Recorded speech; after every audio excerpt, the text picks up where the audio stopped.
and on-time delivery you can count on. It's just a click away at jasonsdeli.com, so whether you need to feed 5 people or 5,000, the team at Jason's Deli, they have the credentials and the commitment to keep you satisfied. Freshness is nearby at Jason's Deli with locations at Ridgeway in the Park Place Center, Poplar and Highland, Germantown Road in Cordova, and on Goodman Road in Olive Branch. Jason's Deli. It's wholesome food and no surprises. Welcome to Sports 56 Mornings with Peter Edmiston and Anthony Sane on Sports 56, 98.5 and 96.1. It's time to get your day started.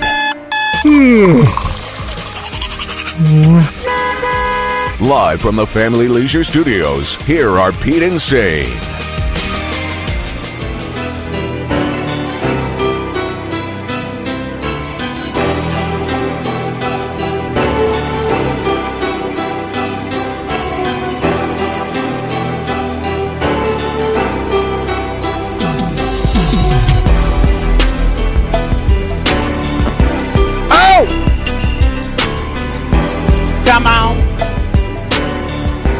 Come on, y'all. Yeah. Welcome in. Welcome in. Welcome in, y'all. Oh, man, oh, man, oh, man, oh, man. Okay, let's get it. Good morning, everybody. Welcome to a brand new, all-new, new and, dare I say, improved. Surely it could not even be improved, but maybe it is. I don't know. Edition of Sports 56 Mornings, live and local right here in beautiful Memphis, Tennessee, the Mid-South in full effect. Funky Town, what up, everybody? My name is Peter Edmiston. His name is Anthony Sane. And, of course, we have the one and only Zacchaeus, Zachary on the ones and twos today producing the program. Oh, man, late night last night. Oh, very late night. Late night last night. Ultimately unsuccessful night for the Grizzlies, but a very successful night for Ja Morant, who was absolutely – Man. We probably just spent a couple hours talking about Ja Morant, honestly. Yeah, I'm down for that. That's probably just going to That be works. the whole thing. We've wasted more time talking about worse. For sure. Yeah. For sure. Absolutely. So, yeah. Why not? Oh, yeah. I mean, no question about it. So yeah, we're gonna, woo, baby. Okay, we're gonna talk about Ja Morant's Grizzly record, 47-point performance. Could have easily been a 50-piece. Mm-hmm. He was unreal last night. Everybody else was pretty real. Very real. He was unreal. Well, Dylan Brooks was good. He just had some foul issues, but I don't even want to talk about all that, man. I guess we got to though. Yeah. I hate to say this stuff is doctored, but man, come on. It wasn't doctored. It just was that was a crew that was just too.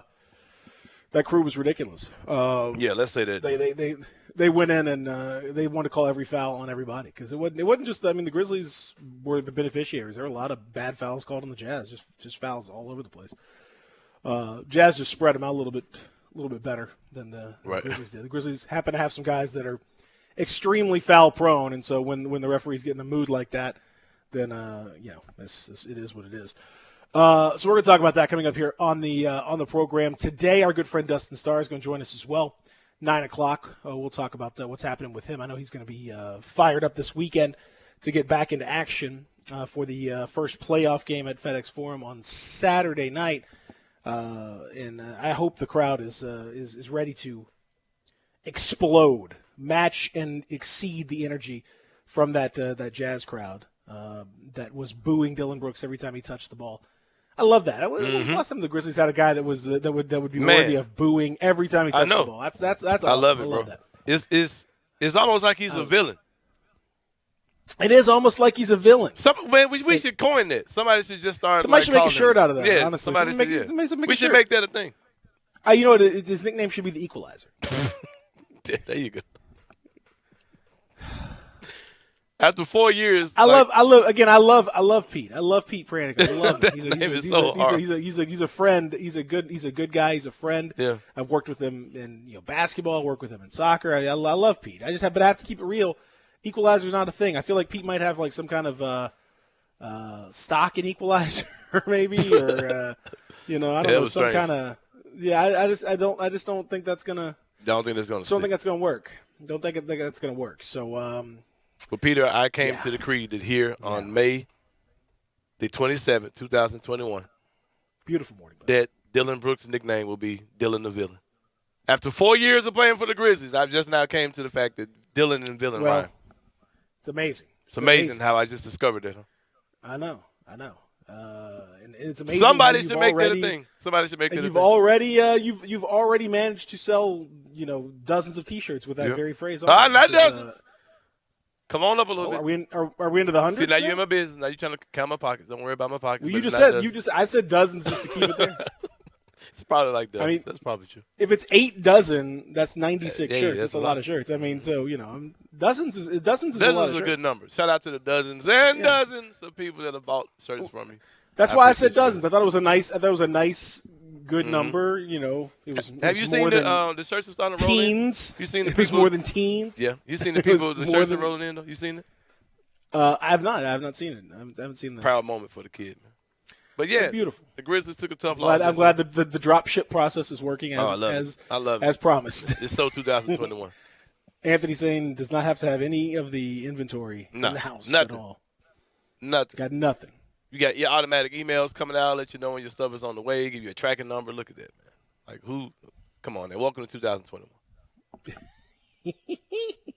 I called an audible last night too, man. I had plans to go to the game at the drive-in. Didn't happen. Called the audible. Selling too many shirts, probably, if I had to guess. Yeah, had to sit there and manage it. Long day of doing nothing, exactly. But yeah, had to sit right there. Just you're just right there watching those shirts, just watching them fly in off the shelves and. I mean, inventory. You're stacking up the shelves in your garage full of shirts. Sure. I hope people will buy these fresh Dylan the Villain shirts I had printed. It really does. It revolutionizes the bootleg T-shirt game. When you drop shipping revolutionizes the game. You don't have to have anything. A bunch of shirts that you've already printed out somewhere and just trying to get rid of them. Now you can manage your inventory like that. It's a real boon. Oh, it's changed the game, man, for sure. Yeah. It's not the same though as going down to the flea market or whatever and having guys if guys are just standing there with a pamphlet and you order your shirt. That's not the same. We gotta get some in hands. We gotta get those in hands. You gotta print yourself. Oh, that's coming. 50 or so and just bring them down to the forum though, because you should do that for Saturday, man. That's not happening, but they're coming. Why? What do you mean? That could happen. I might have given somebody local see if they can hook me up right fast. I mean, there's definitely people that could do that for you. I don't know why you wouldn't do that. The people would just be eating that thing up, man. You could sell it for an upcharge too, because you got it in hand. So I got too much. This just ain't a good time for them. I'll just say that. I ain't trying to put my business out there. It just ain't a good time for them. It'll take too much. Hey, listen, I just want to cut. When you do that, as an advisor, having come up with the idea and all that. No, you actually didn't come up. I'm not sitting in the house. I want my bird dog. No. That's my idea. It's my idea to sell shirts. No one else has come up with the. All right, Chris Vernon. No, you didn't come up with that idea. I came up with that idea long before him or anyone else. So I just need my cut of that. Would be great. I think that's appropriate. Yeah, I call that a finder's fee. Just get that, please, and I'll take that in cash. I give you my Venmo or Cash App. I'll give you that. So you can go ahead and send that to me. That's no problem. Well, yeah, I called an audible last night. I was able to watch the game from a bed, and good for you. And I fell asleep in the fourth quarter the way you're supposed to do. That's come on now. Who's got time to be driving home from a drive-in, and who's got time for that? Well, all I need to know is we're going to talk about the 47 piece that you slept through. I saw it.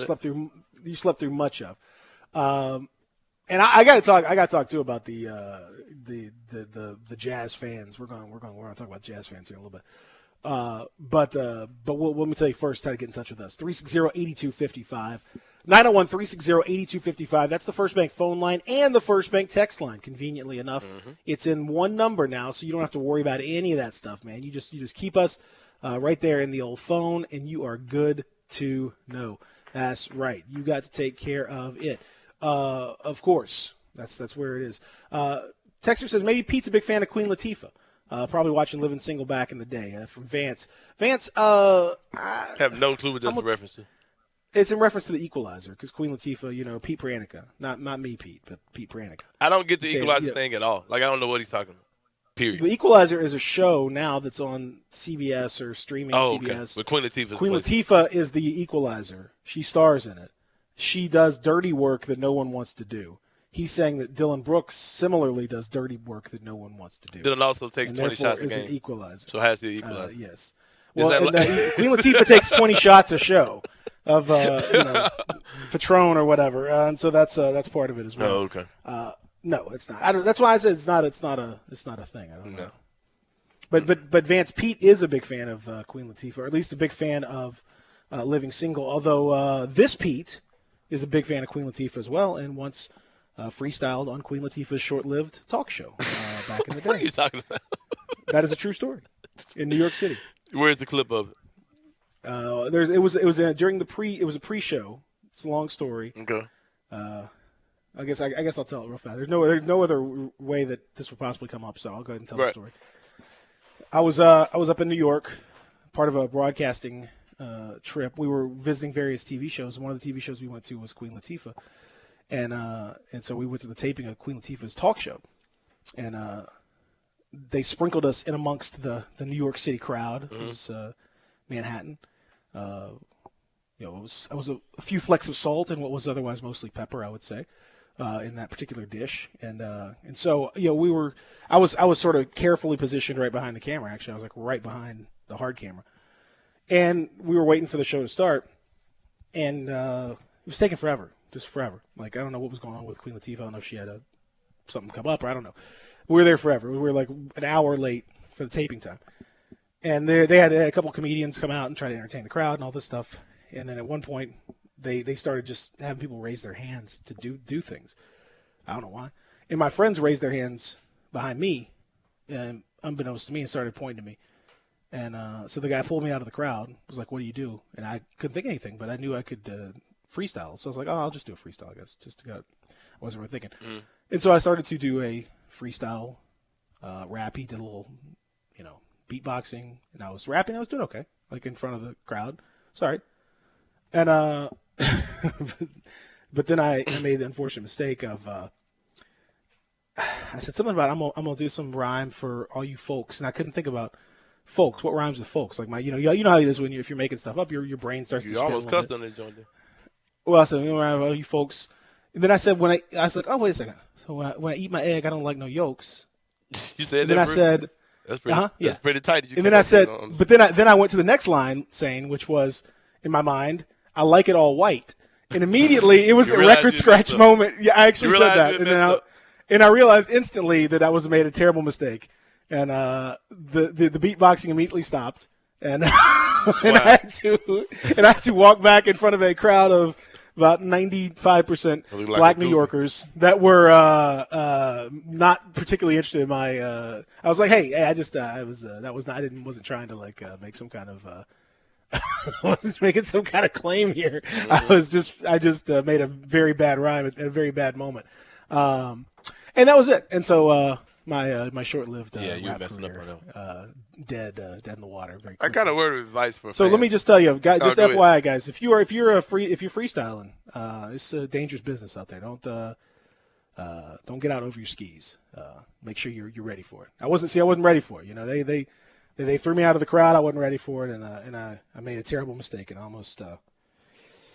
Well, eventually everyone understood. I had to kind of explain it to them, but everyone understood. I said I'm not a bad guy. I'm just a bad freestyler. Yeah, that wasn't good at all. I got a word of advice for fans. I said I don't have a racist bone in my body. Exactly. Well, maybe your path to woke. Maybe that was the thing that sparked your path to wokeness. You realized the hurt and pain. I mean, I was already woke at that point, but there was that probably. But then I was about to get unwoke real fast. Yeah, you about to be asleep. About to get. Immediately realized that was a real bad idea. So that was Queen Latifah. So me and Queen Latifah are pretty tight. Oh, okay. As a result of that, she probably was like this little white dummy. I think she felt sorry. I think she felt sorry for my plight. I was just out there. I didn't want to do it. I mean, I was pushed up on the stage again. That wasn't my goal. But anyway, I got a word of advice for fans, man. When you watch emotional games like you watched last night, it's best to not just go straight to sleep. Find something quick to do to get your mind off the Grizzlies. And when you wake up in the morning, do the same thing. Interesting. Because if you don't, you wake up and you send text like the one I'm about to read. Says, imagine if the Grizzlies had done the right thing and took Trae Young in 2019, right? 2018 over Jaren. Best backcourt in the league, opposed to Ja and a mule described as a unicorn. Let's go back in history a little bit. 2018 draft, the Grizzlies had Mike Conley and Marcus Hall on the team. So the point of taking Trae Young would be odd. Even though you knew Mike was leaving, taking Trae would be odd. Let's say you did take Trae Young that year. You probably would have been equally – you probably been a bad team again. So you probably would have been in that 1 through 3 range again in the 2019 draft. They probably would have taken R.J. Barrett. They probably wouldn't have taken Ja at all because Trae Young would have been a phenomenal point guard, and you would have taken R.J. Barrett. But let's say you did take Ja. As far as like name-wise, star-wise, yeah, that's 2 very good guards. But putting those 2 in the same backcourt would be a little problematic. Because ain't neither one of them guarding nobody. So No. That would be, and they both need the ball, and they both just not a no. Yeah. This wouldn't work out. Can't get that emotional in the morning. Just come on now. Gotta use some. Well, I mean, Come on. Trae Young wouldn't. No, I mean, you can make an argument for some other guys. If it had been Luka, if they'd had a chance to get Luka, certainly they would have taken Luka. There probably would have been a pretty good. Could have. That would have definitely been a pretty good move, and then that would have affected Ja and all that. But that would have been a trade-off that would make some sense. But the Trae Young, I'm not so sure that would have made a whole lot of sense at that particular point. We get emotional. Jaren is we'll talk about Jaren coming up on the show.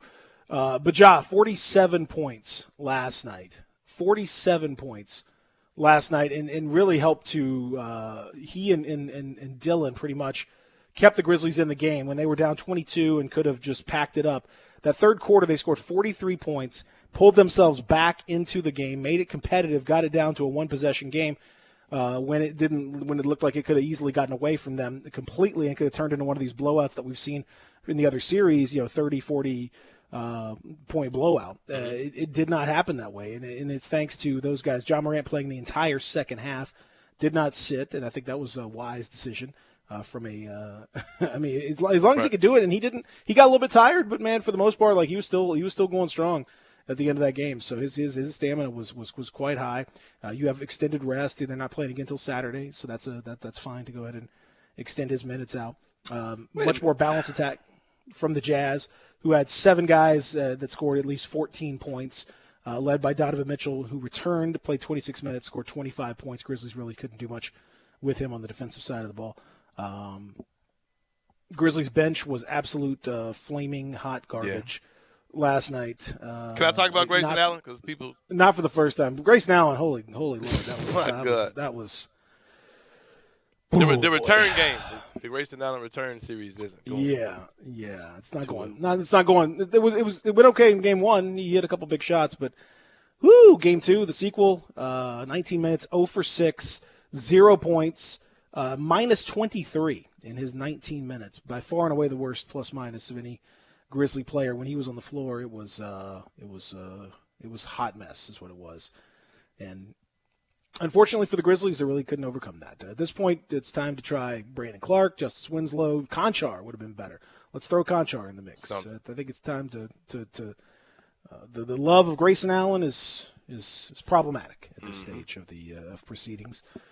Sometimes in games like that, he had a big game the other night, so I'm not gonna act like he hadn't. I mean, it made sense to go to him, but not to stay with him. Yeah, you got to see what you got in him and put that quick hook out there sometimes. I mean, again, remember was it the play-in? Was it the game against Golden State when he was out there only 5 minutes and was just a dumpster fire, and they had to they couldn't put him back out there. I mean, sometimes you can tell pretty quick that he doesn't have it, and. He doesn't have it. Melton is another guy that you just can't. There's only 3 guys right now for this team. Well, no, there's only 4. There's 4 guys 3 really that you can trust, and it's Ja, Dillon, and Kyle Anderson. I can't trust Jonas because Jonas keeps committing fouls and getting himself into trouble. He's playing well, but his minutes are getting, they're being interrupted, and he's making decisions that aren't the greatest. He's also getting beaten up by Rudy Gobert, who punched him in the face at least 5 times in this game, and did not get called for it. And then Valanciunas' feathery light forearm that caused Gobert to go into immediate spasms of pain, and that was that. I want to talk about that when we come back, because we were talking about Ja as well. But the Jazz fans were in rare form last night. Oh yeah, and I all of a sudden I have a better understanding of what Vernon Maxwell. I have a much better understanding of that whole situation last night. So we're going to talk about that when we come back here live from the Family Leisure Studios, where family and fun come together. This is Sports 56 Mornings. Stick around. Get happy with Sports 56 Happy Hour with Johnny Radio. Weekday afternoons from 1 to 3 on Sports 56, 98.5, and 96.1. They've raised the bar again at Homer Skelton Hyundai and Genesis of Olive Branch. I like to say this is the new standard, the way car business should be done. And to prove it, out of 355 dealers in America that sell Genesis cars, the one in Olive Branch, Genesis of Olive Branch, was top 50 in the country, top 10 in the region, and number 2 in the district. And guess what? They want to be number 1. That means there are opportunities out there for you. It's the safest, and every new latest bit of technology that makes the experience of driving a car better, they've got it at Genesis of Olive Branch. If we start with the G70, the highest performing car I've ever owned, all the way to the G80 or the G90, the biggest of the sedans, you'll love everything about the car. If you would like to try the new SUV, the GV80, you call Vinny Gerard at 662-890-6684. He will bring it out to you. It's time to tee it up at Edwin Watts Golf Shops with these hot items for dads and grads. Featuring Ping G425 drivers and the new Ping 2021 putters. And don't miss these hot gifts from Bushnell, like the Tour V5 or the Tour V5 Shift with Pin Seeker technology. Or the Wingman with Bluetooth and audible GPS for distance. Swing by Edwin Watts Golf Shops and get custom fit today. Edwin Watts Golf Shops, home of the 90-day satisfaction guarantee. And shop us online at worldwidegolfshops.com.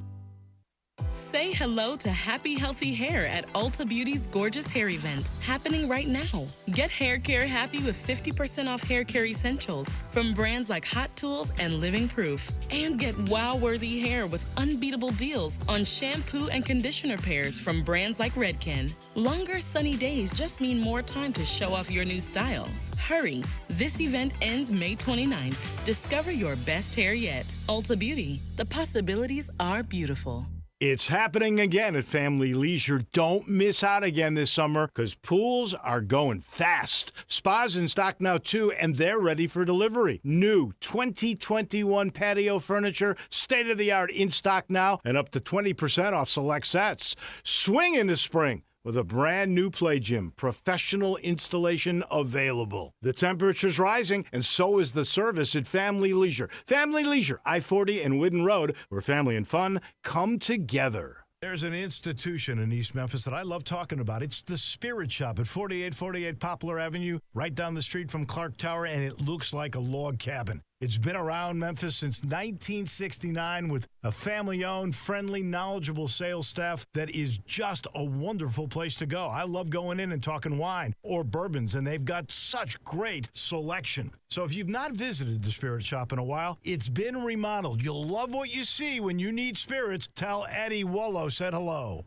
I got Jeff Allen, the Kia man that'll make you happy in your new ride from Gossett Kia South Mount Moriah. Jeff, what's the scoop? The scoop is you got to get to Gossett Kia South on Mount Moriah to get a 2021 Kia Forte for just $139 a month. Or how about a 2021 Kia Soul, $179 a month. And a 2021 Kia K5 built in America, $199 per month. All 36-month leases and only $30.49 due at signing. Plus the industry-leading 10-year, 100,000-mile powertrain limited warranty program. So whether you live in Horn Lake, South Haven, Olive Branch, or Memphis, and let's not forget West Memphis, Arkansas, you'll be happy at Gossett Kia on Mount Moriah, 2680 Mount Moriah, or KiaMountMoriah.com. Zero security deposit, $650 acquisition fee, 10,000 miles per year, 20 cents excess mileage, Forte ME 358 110, MSRP 20,590, Soul M777 6411, MSRP 21960, K5 MG 005197, MSRP 26170, includes all manufacturer rebates and incentives, PF 695, excludes tax, title, and license. With approved credit warranty is a limited powertrain warranty. See dealer for complete details. Offer valid through 5/31/21. Dealer stock only. Listen Sundays at 11 a.m. to join Idlewild Presbyterian Church for worship. Idlewild is a PCUSA church located in Midtown Memphis. Sports 56 traffic. So we working an accident on 3rd Street northbound at Mitchell Road. That's 3rd Street at Mitchell. Also, we're dealing with the overturned tractor trailer blocking the right lane and the right shoulder of I-40 East at Airline Road. That's I-40 East at Airline Road. Injury crash on Mississippi Boulevard south of Person Avenue as well. We're dealing with that accident as well. And then also we're dealing with the crash on Bill Morris Parkway at Riverdale Road. The left lane and the left shoulder is blocked there as well. So guys, take it easy out on the roadways. This is your Sports 56 traffic update. Welcome back to Sports 56 Mornings with Peter Edmiston and Anthony Sane. Here once again are Pete and Sane.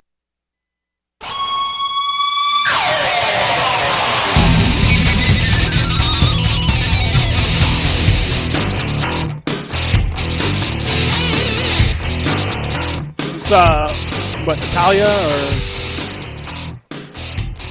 Yeah, this is the tag team. You had it right. There's one half of the tag team. Yeah.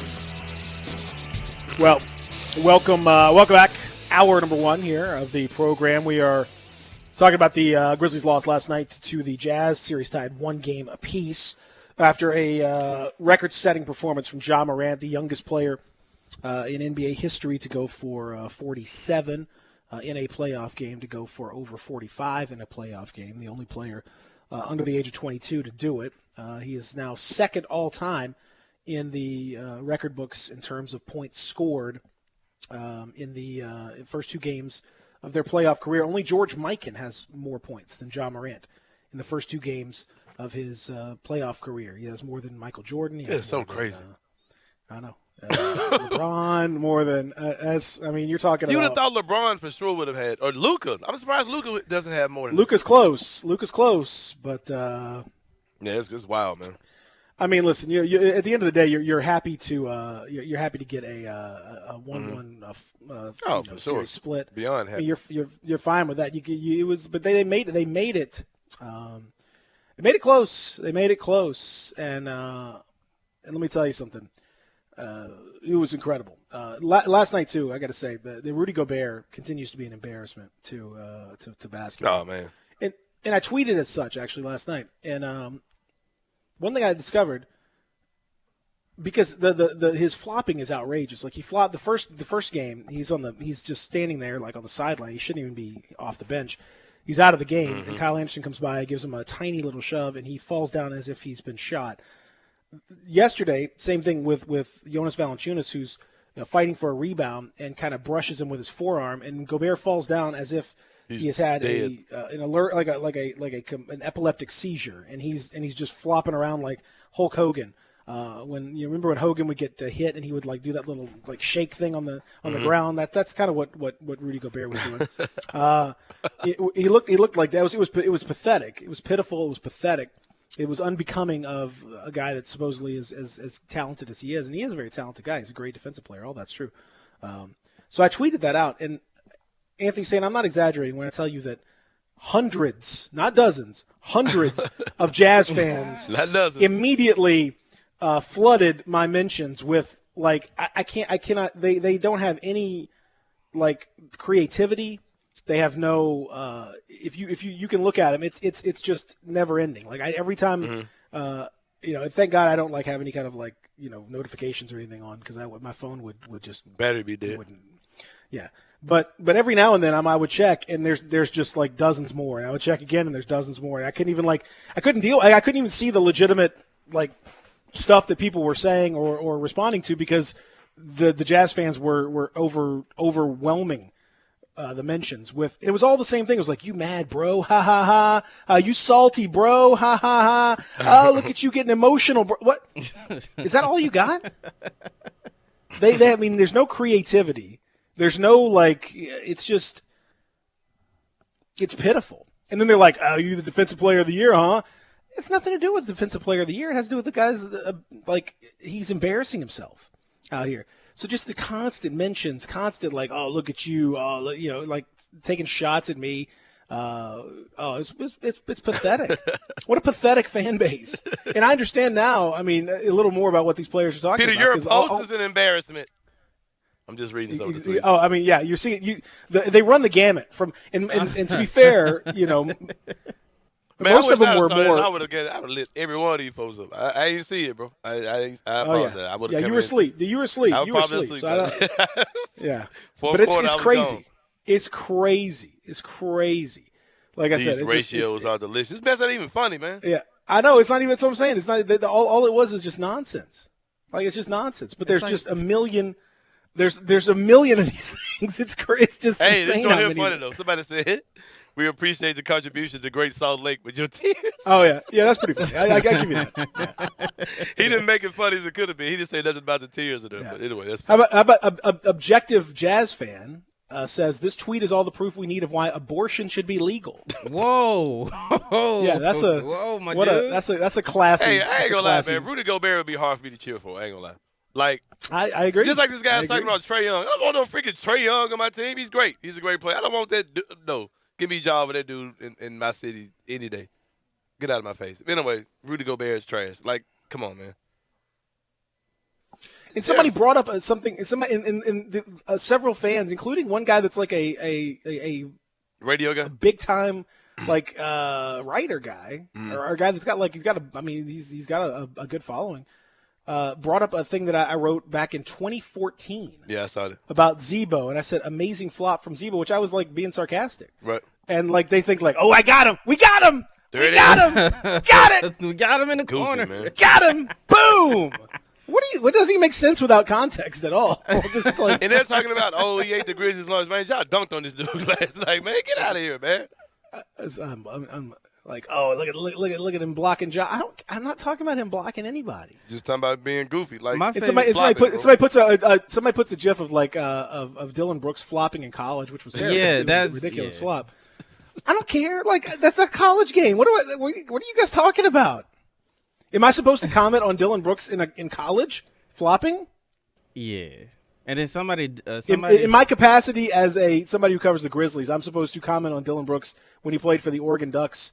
Having flopped back in 2017 and even if you did it now, man, there's a difference between one isolated flop and the crap that Gobert does, like the entire game.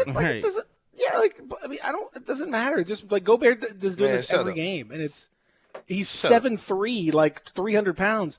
Like I said, he's a one-man super spreader. He's out here, licking microphones and spreading the coronavirus across the world. Man, brought COVID to America.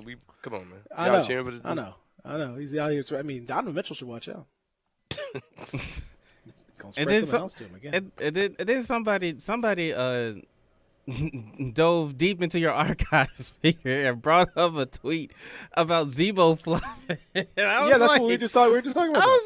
It's like, whoa, bro, that's like 5-6 years ago. Like what? 7 years ago from 2014. Like what are you talking about? I don't even remember what that was about. I have no idea what that was about. Not a clue. I don't even know what happened. Man. It was a 5-word tweet I got from 7 years ago. I don't think I'll say, these Peter, fans. Your text, your tweet is kind of, you left it kind of open to that type of stuff by just saying that Rudy Gobert is embarrassing in basketball. Like you should have. Yeah. You put out a lot more intellectual tweets where you explain why you're saying. If you'd have said something like that, you probably wouldn't have got those type of responses. I wish you had tagged me. Man. We could have got these. Tagged. We could have got these. Man, you don't get your. I stand by the comment. I feel you, bro. He is an embarrassment to basketball. Oh yeah, facts. I'm with you. You know, I get. Do I wish I would have added Rudy Gobert's flopping as an embarrassment? Yeah, probably. But I mean, what are you gonna do? It's the middle of the game. I mean, you're watching the game, you're firing off these tweets. You're having some fun. You're just having some fun out there. It's you're being goofy. It's late night. you know, what are we out here doing? Mm-hmm. These are times I wish we had that Zebo type guy that would, you know. And then I clarify. Give you something to flop about, you know. Yeah. And because of these events last night on Twitter,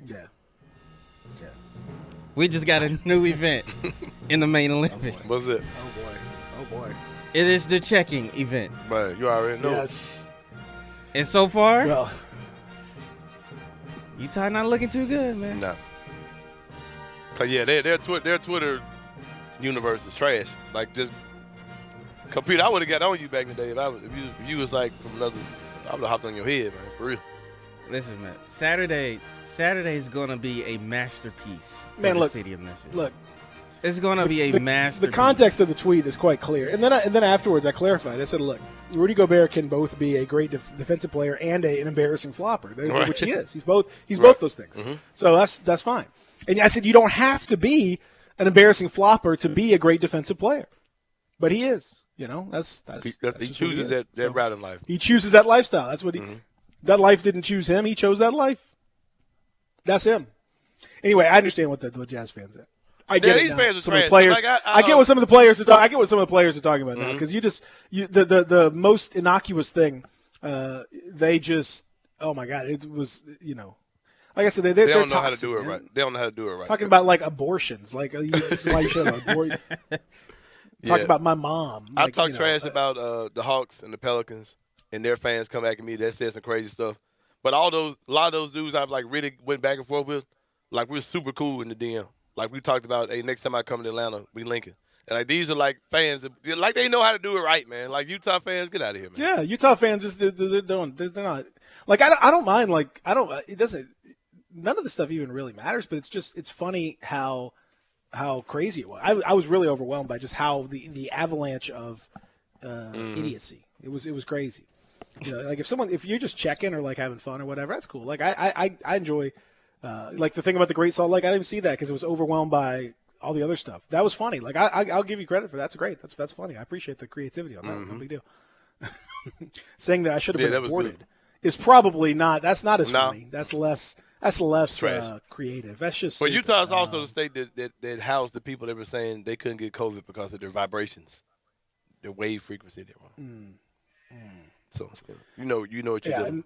And the other thing about Rudy Gobert as a defensive player is he had the block shots, but like the Grizzlies got whatever they wanted in the paint. Grizzlies scored 129 points last night. It wasn't the defense that won the game for the Jazz. And I think that's promising, man. The fact that we found a way to score inside, and Ja was able to go off like he did all inside. Mm-hmm. Hey, you got to come back.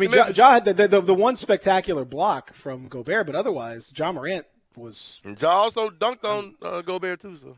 Well, Gobert made a business decision in the fourth quarter. He elected not even to attempt to block a shot. So I mean that tells you again, what you're dealing with. It was I don't know. To me, it was a promising performance in many respects. You give the Jazz credit for the way they responded to it, but I mean, to me, that wouldn't be. Grizzlies scored 62 points in the paint against Rudy Gobert, the great Rudy Gobert. Mm-hmm. And when Jonas Valanciunas was in the game, the Grizzlies won those minutes. Yeah, JV was cooking. Was a +5 in those 30 minutes. It was just the Valanciunas guys on the court, man. That they lost by 17 points. That were key. He's got to stop with some of the fouls, and he's got to stop turning his body. And these officials, God, that crew last night was brutal for both teams. It was brutal. Texas, we watched free throws just on top of free throws. It was insane. It was the ridiculous amount of foul calls and the type of fouls you're calling in the playoffs was crazy by the refs. Like you said, it was both ways, but it just sucked to see JV and Dillon in foul trouble, that early in the game, because it kind of set the tone for the game. Because when they come back in, they're precautious about how they're playing. Yeah. Texas says, "Sane, I can't see you getting on anybody but your girl." My question is, why are you seeing me with a woman? Well, no. Whoa. About to ship you to Utah. That was a very Utah-esque response. Why are you seeing that? This is what I'm trying to say. But anyway, what's wrong with us, man? Why is the text super weird today? One guy said, "I should have drafted Trae Young." No, I'm super good on Trae Young. What is Jaron giving you? 14 points a game. He's played 11 games. 4th leading scorer on the team. Jaron's... And he's extremely lost. He looks like extremely out of place, but he's still scoring 14 points a game. So come on. What are we talking about? Jaron is really the least of our worries right now because Jaron's just kind of he gives you what you give you. You pull him, you sit him down, whatever. We come back. We'll talk. We'll talk more about it. What is it? What is it? Zach? No, I was gonna say I'm just ready for Jonas to kind of little boy go Bears. Hey, that game's coming. That game was supposed to be last night. That game should have been last night. But the restaurant did dumb stuff. So ready for that. It's coming too. I can see it. I'm ready for that little boy game. Okay. We'll come back. We'll talk about it when we continue here. Real Sports Talk, Sport 56, 98.5, 96.1. Sports Time with Wallow and Stacks. Weekdays from 3 to 6 on Sports 56, 98.5 FM and 96.1 FM. I want to do some bragging rights. Hey, I was just the other day overhearing a conversation with Big Mike, the manager of DeSoto Auto Sales. They've got people buying cars all over the country. North Carolina, South Carolina, Georgia, Alabama, Arkansas, Texas. People from all over the country buy cars at DeSoto Auto Sales in Olive Branch, Mississippi. Why? DeSoto Auto Sales has the most stringent car inspection in America. They get it right the first time. Quality and low mileage, factory warranty on most vehicles. My favorite part is the people who work there. Big Mike, all the employees are professional, friendly, and go that extra mile. Expect as you walk in the door, you're treated like family. DeSoto Auto Sales understands your time matters. We can help you find your dream car and get all the paperwork finished in less than an hour. Come see us at DeSoto Auto Sales and be part of our family. Have a great buying experience every time. 662-890-7184. Memphis Public Golf is back and thriving. And this year, the City Links have put junior golf and championships front and center. If you're a mom or dad, City Golf will have golf camps for juniors all summer at the Links at Whitehaven. Starting in June through the middle of July, your youngster can learn everything about the game from the pros. And if your game is ready, the Public Links have more tournaments this year than ever before. There will be championships at Galloway, Audubon, Fox Meadows, and Pine Hill. The Pub Links, the Hillman Robbins, the Ladies Amateur Championships, and a whole lot more are just getting set to begin. And if you haven't played a city course in a while, you will love what you will see. All of them are now getting into top-notch shape. The greens roll true at all 6 courses, and wait till you see the new Overton Park 9 after its $2 million renovation. City Golf in Memphis, a sporting tradition for over 100 years. Hi, this is Lauren Choate with Choate's Air Conditioning, Heating, and Plumbing. Did you know Willis Carrier invented the modern air conditioning system in 1902? Since then, a lot has changed, but one thing that hasn't is being comfortable in your home. Choate's prides itself in creating the most comfort possible with each one of our customers' HVAC systems we install. We believe the best system on the market today is the Carrier Infinity System. This system has the ability to save up to 50% or more on your utilities compared to your existing HVAC system and is tailored to enhance your comfort with its state-of-the-art green speed technology. Right now, Carrier is offering up to 72 months, no interest financing, or rebates of up to $1,650 on a new Carrier Infinity system. Don't miss this limited time offer to have a more comfortable home and save money on your utility bills. Give us a call today at 347-8086 or visit us at ChoatesHVAC.com for more information. And remember, Choates, let our family serve your family.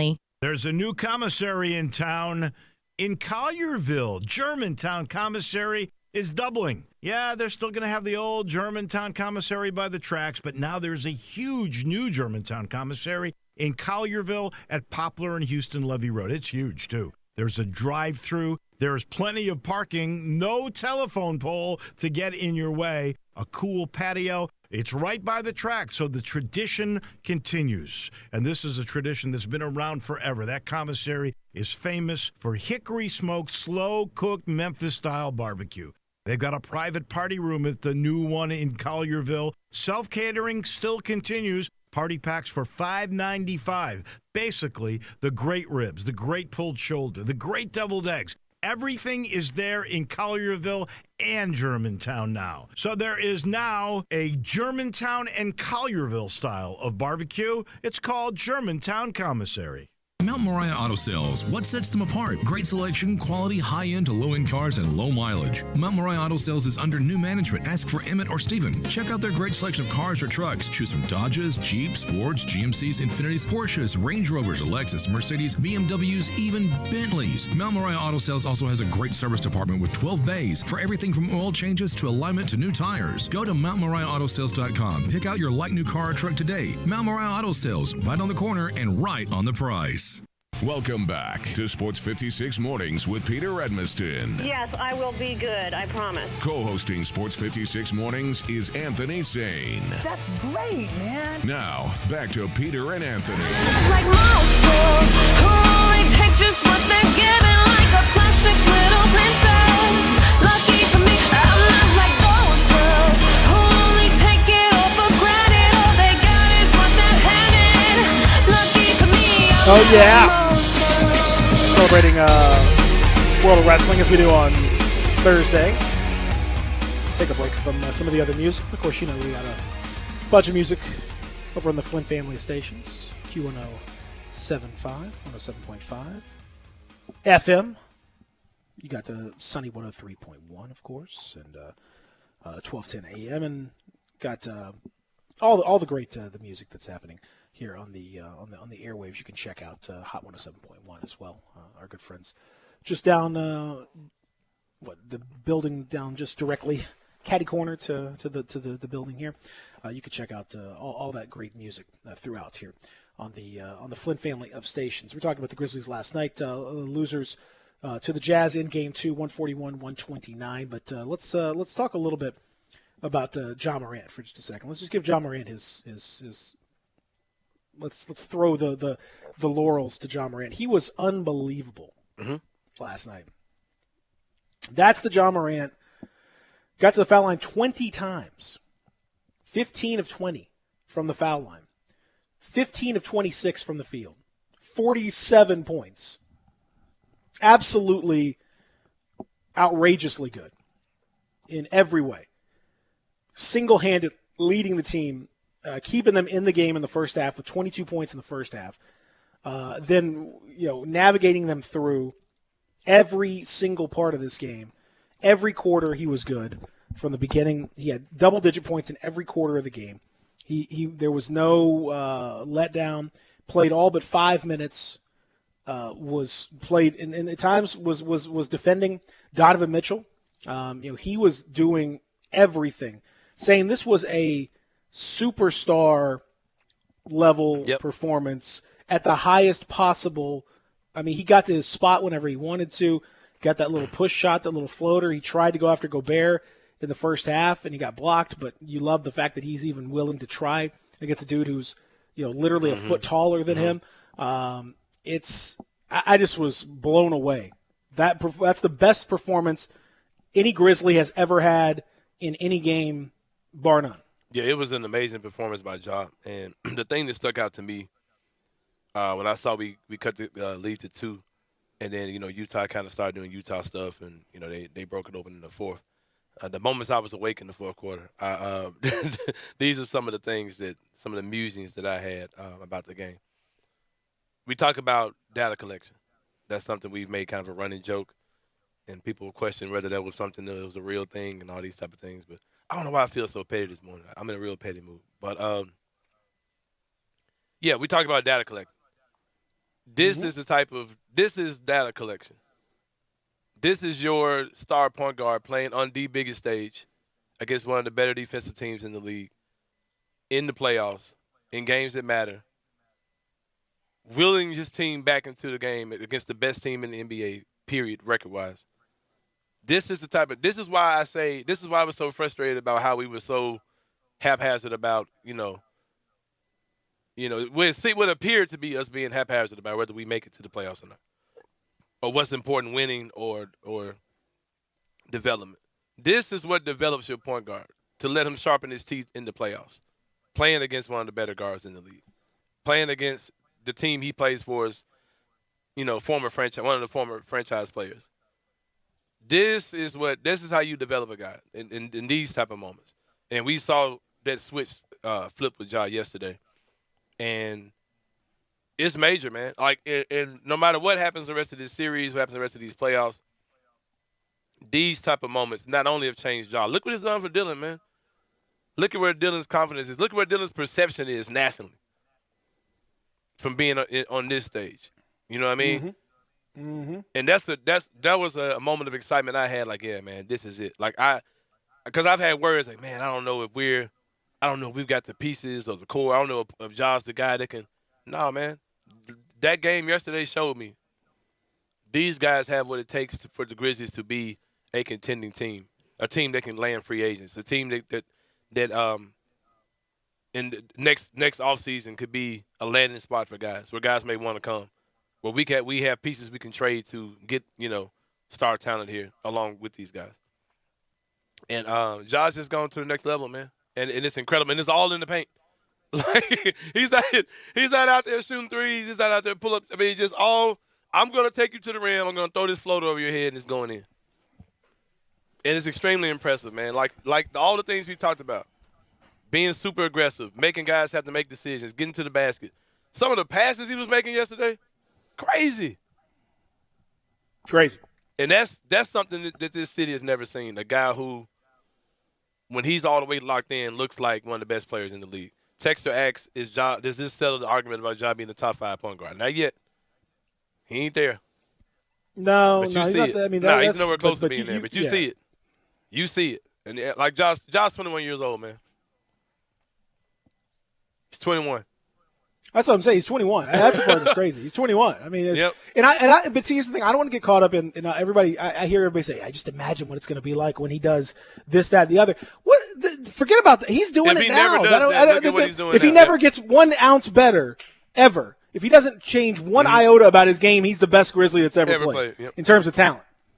If he doesn't get one tiniest fraction better, and I presume that he probably will, but I mean, even if he doesn't, it doesn't matter. Just enjoy. I hate it's one of my big pet peeves saying, man, live in the moment. Don't live in the future. Just live now. You just experienced a dude going for 47. The Grizzlies have never had a dude go for 47 points in any game, much less a playoff game on the road as part of an 8 seed, single-handedly keeping a team in a game. Never happened before. So it wasn't Mike Conley, it wasn't Marc Gasol, it wasn't Zach Randolph, Tony Allen, Pau Gasol, Rudy Gay, nobody. So forget about I can't imagine if he ever gets that shot right. If he ever stop. If he never gets one bit better, he's still going to be the best Grizzly to ever play. Easy. So just enjoy the moment. And where he is by comparison to, is he a top? None of that really freaking matters, man. Is he the guy that can get the Grizzlies where they need to be? Because there are a lot of top 5 guys that are on trash teams. Karl Anthony Towns is top 5 center in the NBA. Garbage. Like none of that, all those, talk to Stephen A. Smith and them about that. Like that stuff didn't matter at all. Like how good is he at leading this particular team is all that matters. Is Trae Young better than Ja Morant? Maybe. Probably is. So what? And he's got, what does it mean? Ja's just got this extra gear of whatever. I mean, De'Aaron Fox, is he better than Ja? Maybe. Where are the Kings? I mean, all that stuff doesn't matter. So anyway. Well, I just think people need to understand what they're dealing with here. I mean, would you rather have Ja Morant or Trae Young? I mean, I think I don't know. You can make the case either way, but I think Ja Morant has put himself in that same conversation. Would you rather have Ja Morant or Luka Doncic? I mean, probably Luka, but Ja's put himself in that conversation where you can't just be like, I mean, it wouldn't. If you ask Grizzly fans right now, would you trade Ja Morant for Luka Doncic straight up? There would be a conversation about it. How many players in the league would there even be a conversation about it? I mean, very few. And we had that talk before, the things that would come with that, with having Luka in your city, whatever. Right. Yeah, exactly. I mean, just it's a different kind of situation. But, I mean. Bro, I don't care about any of this, man. We got one of the brightest teams in the NBA. I don't care about all this dumb stuff people are talking about today. Like, exactly. Who cares? Like, bro. That's why I bring it up. If we don't win another game in this series, bro, like, we are good. 4 years ago, we were one of the worst teams in the NBA, and here we are in the playoffs. Can the Kings say that? Can the Suns say that? Can the Timberwolves say that? Can a lot of teams out east, can the Orlando Magic say that? I don't think people understand how fast we rebuilt this team and got a team that looks like they're going to be a good team in the future. All this stuff we're talking about today and Trae Young versus Jaren, man, I don't give a crap about that. We're good. Why am I on 10 today? I mean, then some dude talking about it's been 40 minutes and y'all ain't talking about the game. Yeah, we have. Shut up, man. What are you talking about? We've been talking about the game the whole time. I got something for him today, man. But yeah, what we talking about? What we talking about next, man? I can't stand people, man. Don't get mad at me. You get mad at Utah fans or something. They're not even talking about the game. Shut up. Did you watch the game? Man, you are on 10 today. I guess so, man. I don't know what the deal is. It's great. I love it. Keep doing it. No, but seriously, man, our fans just get weird over the weirdest stuff. What are y'all complaining about Jaren for? Jaren's the youngest dude on the team. Jaren will be all right. He's played 11 games this year. 11! And he started like 4 of them. And they were using him as a backup center when he first came in. Come on, man. Jaren will be all right. We're going to talk. We'll talk about Jaren next year. Worry about Jaren next year, man. No, I don't even want to talk about it. We'll talk about that man next year. I'll talk. Well, you can do whatever you want. I'm going to talk about Jaren more. We got to talk about Jaren more. You know, I'm down for talking about Jaren. It's the homie. Yeah. We got to talk about I'm not Devin Walker, but you know. He's the homie. I got smoke for all y'all today, man. Man, I got smoke for everybody up and down this dial. Except for hour number 1 in the book. They're not really on the dial, though. Hour number 2, more of a streaming kind of deal there. Hour number 2 on the way. We have plenty more to talk about here in the Family Leisure Studio. Real Sports Talk Sports 56, 98.5, 96.1.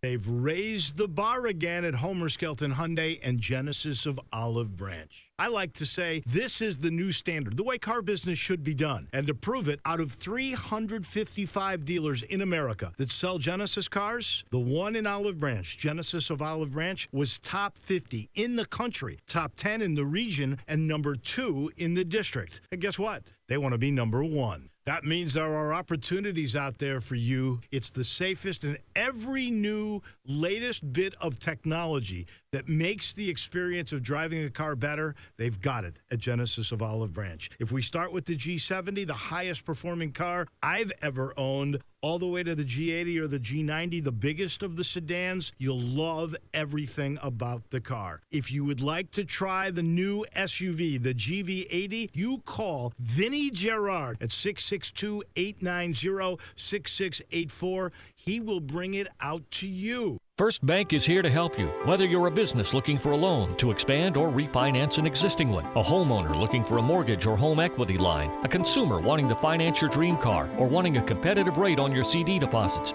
Let First Bank try to handle your banking needs. Stop into one of First Bank's 3 local branches today, 6482 Poplar Avenue just east of International Paper, 8398 Highway 64 across from Wolf Chase, and 6280 Highway 64 in Oakland. Or check them out online at firstbankonline.com.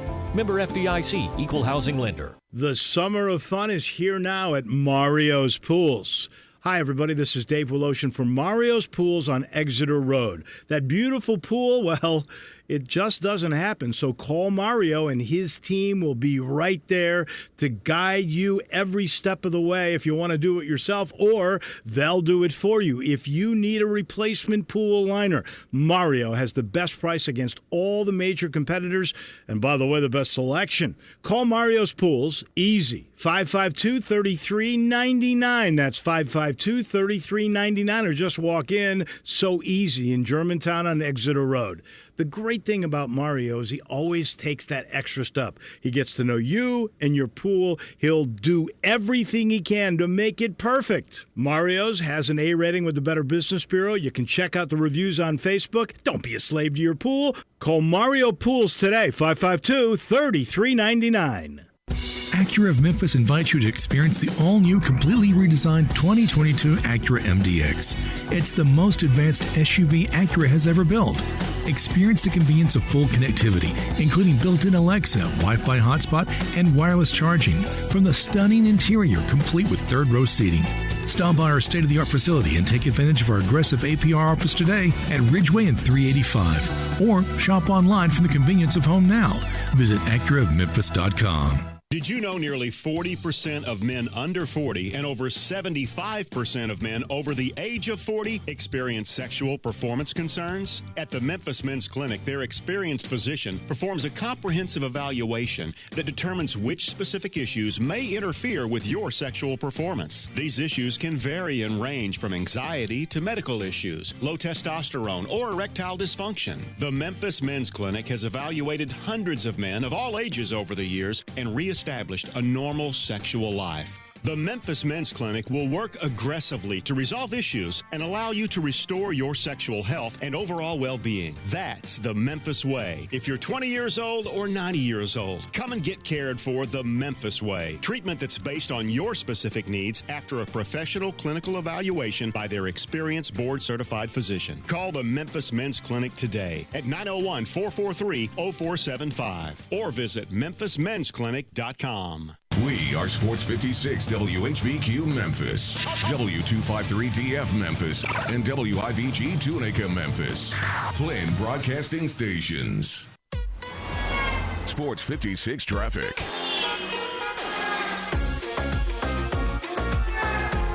So far, no new accidents to report on the roadways. All the accidents, for the most part, are being cleared out of the way. So we are dealing with no accidents heading into hour number 2. So keep it right here.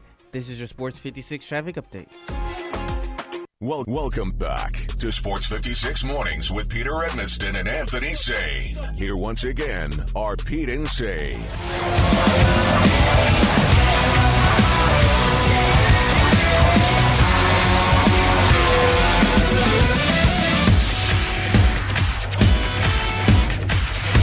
Hour number 2. No. is here. No. Go ahead. Do your hour opening stuff. My bad. Go ahead. It's beautiful weather outside today. 73 degrees. It's gonna be a high of 91. It's gonna get warm out there, y'all. Enjoy this. I know. It feels like summer. Go on out there. Enjoy yourselves. Good. Okay. What else do you do to open the hour? Weather. Yeah. Zach, you good, man? Yeah, I'm You did your traffic report already? You did traffic, we weather? did that. We did that. Where are we? We got to do the studio. Oh, yeah, we're in the Family Legion studio. You can text us at 360-8255. Also, call us, same phone number. Family Legion studio, 901-360-8255. What's coming up later on? Coming up later on, we got my boy Corey Parson coming in at 8:30. Gambling specialist for something with NBC. Don't start me line. He my guy, but I can't remember who he works for. Sports Edge. NBC Sports Edge. All right. Corey Parsons coming in. That's Big John Morant fan from New York. Son. New York had a packed house. We going to talk about that today, too, man. What in the world is wrong with Memphis, man? We looking like a Beverly Hillbilly organization, bro, for not having no full arena this weekend, too, bro. We looking like a real Mayberry Grizzlies, for real, bro. We got time. Nah, we'll talk about that later on, because I'm ticked about that, now that I really think about it. New York, of all places, bro. Like, half of New York had COVID, and they got the full arena. Anyway, bro. I got the mic. You're missing one more. What else you got? Yeah, at 9 o'clock. What's happening? 9 o'clock, Yeah, Dustin Dustin Starr's Starr. coming. Make sure y'all tune in. Big wrestling weekend for him. They had the second taping for Championship Wrestling in Memphis was last week. We're going to talk about that. Going to talk about him holding an iPad at the last watch party. And also security coming in, metal detectors, all that type of stuff. But, yeah, I got the mic because y'all about to tick me out, bro. I ain't gonna lie to y'all when I tell y'all this, man. I hate arguing with Memphis fans about Grizzlies stuff, bro. Like, that's something that just shouldn't happen, bro. You know what I mean? What do you mean? Do you agree with me? I don't Anyway, understand. Texas says Trey, these confused weirdo about Grizzly fans are talking about Trae Young, who's easily the most punchable dude in the league, bro. And like people are talking about Trae Young as if he's not gonna get the hell up out of Atlanta the first chance he gets. Like, I don't understand why everybody don't see that. Anyway, Trae guided his team. This is what the Texas says. Trae Young now, we talking about Trae Young, guided his team to the playoffs outright. Ja is special, but he needed the NBA's help with they play in to make it. Trae is better. No. Do we realize that Trae Young played on one of the most crap teams in the league before they added a ton of salary to their team? Like they went out and got overhauled their roster with dudes. And they were middle of the and they still were they're good, they're fine. They're good. They're not at the top of the East. They're not coming out of the East. No. They won't come out of the East. And they did this to go from trash to middle of the East, which is what they've always been for the last all my life. The Hawks have been a team in the middle of the East. That's what they've always been. If Trae Young was on the Grizzlies would not be a playoff team. If Ja Morant played for the Hawks, they still would be the same place they are now, or better. What are we talking about? Like, how does this logic say that Trae Young is better than Trae Young guided his team to the playoffs? Outright. What in the world is Ja Morant doing? No. Yeah. I don't know. I guess. Man, what is wrong? What is wrong with our fans, bro? I don't know, but like the play-in was the Hawks were the worst team in the NBA. And then on top of it, the whole play-in situation was for the Pelicans to get in. Man, I can't deal with our fans. Not the Grizzlies to get in. I can't deal with our fans, bro. Like, if this is what we doing, bro. Like, if we're gonna sit up here and like not act like Ja wasn't incredible, like, what are we? Man, the Hawks were crap, horrible, bottom of the NBA, bad with Trae Young, but he's better than Ja. Ja's been here 2 years, and he's had this team like playoff contending both years. Shut up, man. Like, I can't deal with it. Anyway, go ahead. You got it back, Peter. All right. I'm not even sure who we're arguing with at this point. There's like one person. There's like one person who said this. No, it's not. It's not just him. It's people all up and down who just saying dumb stuff. Right? Yeah, but that particular dumb thing is what we're talking about. Oh, yeah, I mean, I don't know. There's lots of other dumb stuff. I feel you. That we could go ahead, into. man. Just talk As we mentioned, 141, 121, Jazz beat the Grizzlies. We talked about Ja Morant's epic performance. It deserves to be mentioned again. 47 points. He is the youngest player ever to score that many points in a playoff game ever. He is second only to George Mikan. Memphis crossed his chest, He is second only to George Mikan in terms of points scored in his first two playoff games in his career. And George Mikan's playing against dudes who worked on the farm. Which is crazy because George Mikan worked last. I mean, a lot of dudes in between. George Mikan, but that's what happens. Not Jordan, not LeBron, not Julius Irving, etc. Not Kobe, all those guys. So really an incredible performance from Ja Morant in this game. Best performance ever in Grizzly history. It was not enough, unfortunately, because Ja going nuclear can't really cover up the fact that the bench went what's the opposite of nuclear? Went firecracker. It was a one of those M80s that you put in the mailbox. That was about all they had. Combined 14 points for the bench in 72 combined minutes. So that's not real good. And as a result of that, Ja Morant could only do so much, and the Grizzlies lost. Now the other thing that would help is Jaren Jackson Jr. 16 points last night. This was probably his best performance since he's returned. He played mostly without foul trouble, although he picked up two real dumb fouls early in the game. But for the most part, he was able to play. He was play 30 minutes without too much foul trouble. The thing is, saying his shot looks off. We talked about that yesterday. What's going on? Shot it looks like it's not. Yeah, and he just looks lost out there from a confidence standpoint. He does not look like he's confident at all. It looks like he's lost his mojo. I'm glad you said that. Go ahead. Without Justice Winslow. I'm not talking about Justice Winslow there when I say mojo. He just doesn't look. He looks like he's in his own head, or he looks like he's. It's me. I'm here. Jared, don't forget about me, buddy. I'm over here. No, he doesn't have that. He doesn't have that confidence level. He doesn't look like he knows what he's doing on the court. He can't figure out. Like when he's driving, he's almost like he's thinking too much, and he sort of herky jerk, and he doesn't just do stuff. I haven't seen him really have a clean jump in the lane. All of his jumps are shorter and kind of off 1 foot, and they're kind of leaning in. He doesn't look right. And so mentally, I don't know if he just looks like it's all too much for him. And I think it's kind of part of the way they brought him back and all that. it just is overwhelming right now. Right. He, There's a lot going on. he needs things to slow down because it's all going real fast for him right now. Jaren is one of those guys who, and not just this year, but if you look at his entire career, Jaren doesn't adapt to change well. It takes him a while to adapt. He's one of those guys that has to be comfortable, has to be in his pocket. He has to be in his, his little zone to get going. And it takes him a while to do that. He's done that his entire career here. I don't know if fans really – being someone that pays way more attention than probably the average person should to Jaren Jackson Jr., these are things that I've noticed. He's big about comfort. There was a stretch when J.B. Bickerstaff was the coach where they were trying to make him a post player. And it took Jaren a while to get going. And then last year, at the beginning of the season, when Coach Jenkins tried to do a totally different thing with him, it took him a while to get going. But once he got going, he was the team's leading scorer, yada, yada, yada. That's facts. Like, that happened. Jaren was the team's leading scorer for most of the year last year. Same thing this year. Jaren's played in 11 games. 11, Peter. I think he started, 4 of those? Regular season games, plus the play-in, plus playoffs. He's played 11 games. He's clearly not comfortable.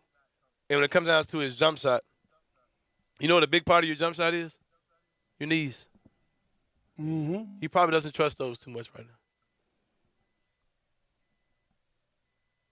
Probably doesn't trust his knees, Peter. I don't know. I'm not really concerned about Jaren. Like, if the Grizzlies said, okay, we're not going to play Jaren the rest of the playoffs, I'm like, all right, cool. We'll see you next year. Yeah, no, I don't think the problem, the only concern that I have about Jaren as far as we're talking about the team trying to find a way to beat Utah. Mm-hmm. Let's just look at it for real, though. They do need Jaren. Utah, they won. They won game one. They won game one. Utah shot 25% from three. Mm-hmm. 12 of 47. That's not going to happen. You saw last night, much more typical for Utah, who shoots 39% as a team from three. That's what they're going to do. They scored 141 points last night, did Utah. Yep. 141 points. You scored 129. Grizzlies scored 129 points. Right. Shooting 55% from the field. That should win you a game. Yeah, it should. But they lost by 12, and they could have lost by more. That tells you the problem is on the defensive end. They just don't have – and Jaren's problem is on the defensive end. He just has no idea what's going on out there. And that's normally his spot. That's normally where he can do his thing. And he had to play a lot of minutes as the lone big. He had to play a lot of minutes as a center. That's not necessarily his best spot, although I thought he was better in those minutes than he has been previously. But that's not the best for him. He still doesn't look like he knows what he's doing out there. And the Grizzlies defensively, that's where they're going to have to set up shop. They're going to have to figure out a way to keep guys out there without fouling. And then Taylor Jenkins, I think Taylor Jenkins has done a really nice job last night for the most part. Last night, I didn't think he had you put that all bench lineup out there, the all bench affair. I called it the Taylor Jenkins all bench affair, which was not very successful. All bleak affair, not all black. All bleak. Yeah, it was very bleak. Never very successful out there. John Morant needs to go to that particular. Yeah, John Morant needs to go to that right there. That's the one because John Morant went to the all black affair. He needs to go to the all bench affair and liven that thing. Mm-hmm. It was, but the bigger issue was he challenged that third Dillon Brooks foul. Which again, why you challenge that foul where Dillon Brooks put a Thez press on Joe Ingles, and why you didn't challenge the one in Golden State? I'll never understand that at all. They were never going to win that challenge ever, and they. In a quarter of a game, it just it didn't make any sense why they challenged that particular game. Yeah, he wasn't in his why bag they made that yesterday. challenge. Yeah, he wasn't in his bag. And then the other thing is, so that picked up Dillon's third foul. Jonas had 3 fouls. They finished the game with fouls in their pocket. If you bench players, I like to remind coaches of this because I feel like coaches get all freaked out about fouls. Saying, what happens when a player fouls out? They're out of the game, sitting on the bench beside the coach. The same thing. So what happens when a coach takes the player out of the game, they're out of the game because of fouls? So either what I mean, what you are pre-enforcing the penalty that's going to be enforced upon them because you want to keep the option open. I guess. Like in the meantime, putting JV on the bench and putting Dillon on the bench, all that the Jazz ran up a huge lead. By the time you put those guys back in, it's too late. Like coaches are so hypersensitive about that stuff. And you can lose the game pretty easily in those minutes where you're just kind of messing around, and he did that. Really, really an unfortunate situation for him. So, like I said, I think Taylor Jenkins is learning some things. These are important minutes for Taylor Jenkins as well. I think along with his team, it's been. You mentioned how important it is, and how look at where these guys have grown, and it's true. And I think Taylor Jenkins is going to grow as a result of this as well, just like his players are. But these reps that you get are vital, and we talk about the importance of making the playoffs. Would you rather have the chance of the lottery? Would you rather be Golden State and have a 2.4% chance of jumping into the top 4, or would you rather be in these games, coaching getting these reps? And for your coach and for your you could see what has it meant for Ja Morant to be able to do this on a national stage, as opposed to be sitting there and thinking about a lottery pick or whatever. It's Dylan Brooks. I mean, it's vital. So that's why people talk about this, because it's really important to be able to do that. Dylan Brooks went from being they've from taken people thinking full advantage of it. Dylan Brooks went from people thinking he's overpaid to people talking about how valuable his contract is, like in the span of a season. Exactly. What are we talking about, man? Exactly. It's just so. Man, I love it, man. I'm having so much fun with this whole situation. You talk about being ahead of the curve, and and ahead of schedule and all those type of things. Man, this is so good for them, because you're still going to get a decent first round pick. You still have a ton of young guys. Still have a ton of money coming out the books, and you have a player who you have guys that you have 4 clear guys that you can identify to be okay. 4 to 5 really, that you can say these are guys that I know are part of what we want to do going forward. And it's just, man, I don't know, man. I see people getting upset about this and that, and Texas says definitely need to start looking at the fact that Donovan Mitchell only played 26 minutes. We still lost by 9. Dude, I don't care. Like, man, bro, I feel great about this organization, great about this team, great about the direction. We're talking about guys who – you're talking about 2 21-year-olds, a 28-year-old, and I think a 24-year-old. Come on, man. Like, I'm not – what are we expecting to do this year, win the championship? Like, I mean, we're fine. Like, whatever happens, I promise you I'm good with it at this point. Just to see them get these valuable minutes and compete. Man, they were competing with the best team in the NBA. They were down by 20. And within a 12-minute quarter, cut it to a 2-point game against who's supposed to be the best team in the league. Come on, man. Texter says Morant just has that charm and looks. I would not trade him for any point guard. Man, he never lied. That's what I'm saying, man. Like Ja Morant, he got that charm. Look at that charm. Look at those looks. He's the perfect point guard for this city, man. He's got the looks. You got that little gleam in his eye. You got that little smile. Man, got that little color in his hair. Dreads. Yeah. Man, I know you saw 12 tying the dreads up at the beginning of the game, man. Let's go. Yeah, that's right. Just the right amount of drip. Stop playing with it. Not too much. Not too much. Smidge of the drip. You feel me? Just a little bit. It's a tiny. It's like it's like a wasabi. You just want a little smidge is good, but if you put too much on there, it can ruin the whole thing. That's what drippiness is. I saw Ja at Chick-fil-A. I told the story before. I saw Ja at Chick-fil-A an hour before a game last year. And he had a hoodie on. He had like a Nike jogging suit, cooler Nikes and a hoodie on. And I had he wears those tech suits. Like that's the only thing he's got. Pick this up. There were some kids that were going back and forth. Like, man, I think this is last year, so it was early in the season. So kids like, man, dude, that's Ja Morant, bro. Who? Ja Morant, fool. He played for the Grizz. Man, my mom is Ja Morant. Like, there were kids just going back and forth, right? Mm-hmm. And I had to convince myself that was him, because he looked like a dude that just be in Memphis. He looked like just a dude. You know what I mean? And Ja is a perfect fit here. He loves the city. He hangs out here. People don't understand, bro. That kind of stuff matters, man. When you're a star player, like, if you're a star player, like when COVID was super COVID, and Ja went to the All-Black affair, I came on the air and said, I'm not mad about that, because there's something actually to celebrate, because your star player has fun in the city where he plays basketball in. That type of stuff matters. When Ja Morant can say, hey, I ain't got to fly to Miami. I ain't got to go to this place. I'm going to sit right here in Memphis. I'm going to go to Lil Wook's All-Black affair, and I'm going to hang out. I'm going to be in the clubs. I'm going to go to parties. The fact that your star player loves being here speaks volumes. And I don't think people understand how important it is. Everybody's getting excited about Trae Young in Atlanta. If I had to bet money, Trae Young will be begging out of Atlanta in the next 2 to 3 years. Like, I guarantee you that's going to happen. I guarantee you that's going to happen. The fact that Ja loves being here, that matters. The future is extremely bright, because you have one of the better players in the league who likes your city. That matters a lot. I don't care anything about whether Trae Young begs out of Atlanta. That has nothing to do with Ja Morant. But I'm just saying, bro, I'm talking about by comparison. people get excited. But about I don't know. players. I mean, I don't know. But that's what I'm That saying. I don't know. stuff I mean, like, I'm matters, not. fam. Gonna, Bradley I Beal agree. saying, Bradley Beal saying I ain't going nowhere. That matters, man. Absolutely. Dame Absolutely. Lillard, No, it's- like that. These are the times where if you got a guy who likes your city, who likes living in the place where he plays basketball, that matters, bro. Like that. I know I've said that matters 100 times, but crap, it matters. But the question I have saying is, does it matter? It doesn't matter, Jarvis. You remember when? Does it matter though? You remember when? Yeah. When what's his name? What? Uh, What are you talking about? With No, it what party doesn't did he go matter. to? It doesn't matter what party he went to.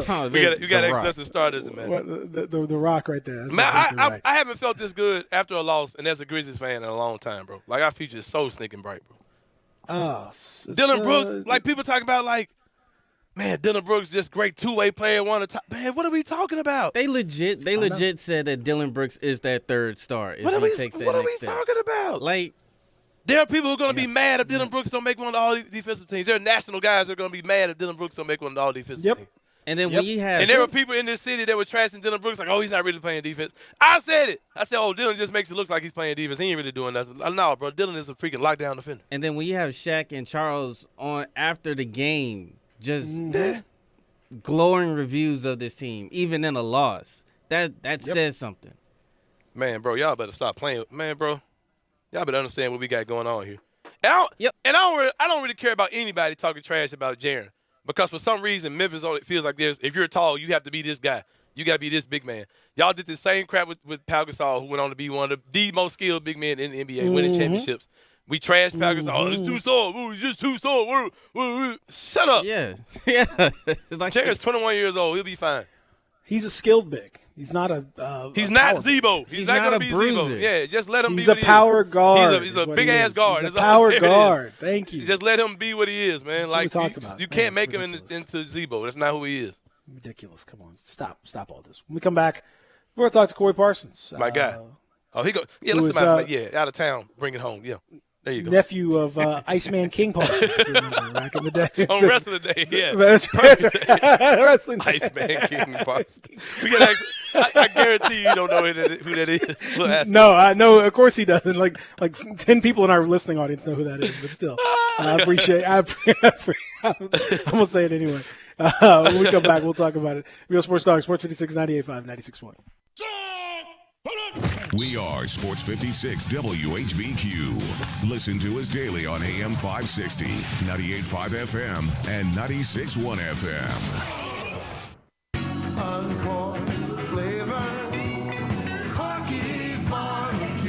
Corky's is your home for authentic Memphis barbecue. Our dining rooms are open, or stop by our speedy drive-thru. Order your party packs today, starting at only $5.99 per person. It's time to tee it up at Edwin Watts Golf Shops with these hot items for dads and grads. Featuring the new Callaway Epic Woods and Apex irons with artificial intelligence for faster ball speeds. And don't miss these hot gifts from Bushnell, like the Tour V5 or the Tour V5 Shift with pin seeker technology, or the Wingman with Bluetooth and audible GPS for distance. Swing by Edwin Watts Golf Shops and get custom fit today. Edwin Watts Golf Shops, home of the 90-day satisfaction guarantee, and shop us online at worldwidegolfshops.com. I know the sweetest thing in Memphis, and I know it's been around for 115 years. You know, I'm talking about Dinstall's, and it's time to stock up heavy on Cashew Crunch, Heavenly Crunch, Turtlettes, all of your favorite Dinstall's treats. So easy to get. The sweetest thing in Memphis, all you have to do is head to Laurelwood or head to Germantown and Poplar right across from the hospital, or go where they make the candies. That's on Pleasant View. There's nothing that says Memphis better than Cashew Crunch with that little tinge of coconut, or the Turtlettes. Let's face it, there's nothing better than Dinstall's chocolate. That's the mainstay of all candies, isn't it? Milk chocolate, although their dark chocolate is pretty darn good. And if you get the peppermint with the dark chocolate and put it in the freezer, you're going to love it. So many ways to love Dinstall's. Stock up heavy on all of your favorite Dinstall's treats. 115 years of making Memphis oh so sweet. Nestled in the heart of East Memphis, located corner of Park and Cherry, is a beautiful residential neighborhood. I'm here at Town Village Audubon Park interviewing a new resident, Carolyn. Share with us why you chose Town Village. Well, if your parents or special friends need to make that big move, let me share with you my experience. It was tough for me to leave home, but then I discovered Town Village. I would like to highly recommend Town Village to you and your loved ones. After looking at all the amenities and meeting all the people and staff, I was hooked. From restaurant, bistro, 3 meals per day, housekeeping, transportation, security, health care, physical therapy, exercise room, and even a heated pool and spa. Come see us and make your new home at Town Village. Visit us and call Daniel at Town Village Audubon Park at 901-374-7342. There's no place like home, Town Village. Mount Moriah Auto Sales. What sets them apart? Great selection, quality, high-end to low-end cars, and low mileage. Mount Moriah Auto Sales is under new management. Ask for Emmett or Steven. Check out their great selection of cars or trucks. Choose from Dodges, Jeeps, Fords, GMCs, Infinitis, Porsches, Range Rovers, Lexus, Mercedes, BMWs, even Bentleys. Mount Moriah Auto Sales also has a great service department with 12 bays for everything from oil changes to alignment to new tires. Go to MountMoriahAutoSales.com. Pick out your like new car or truck today. Mount Moriah Auto Sales, right on the corner and right on the price. Sports 56 traffic.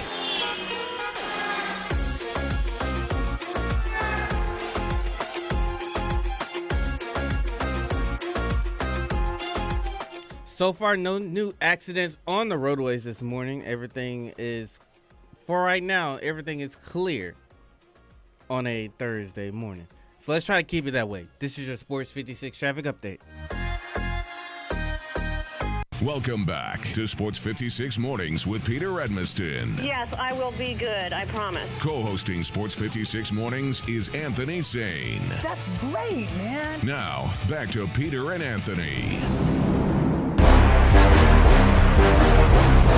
Cause they're gone, push them all out the way. Back at it.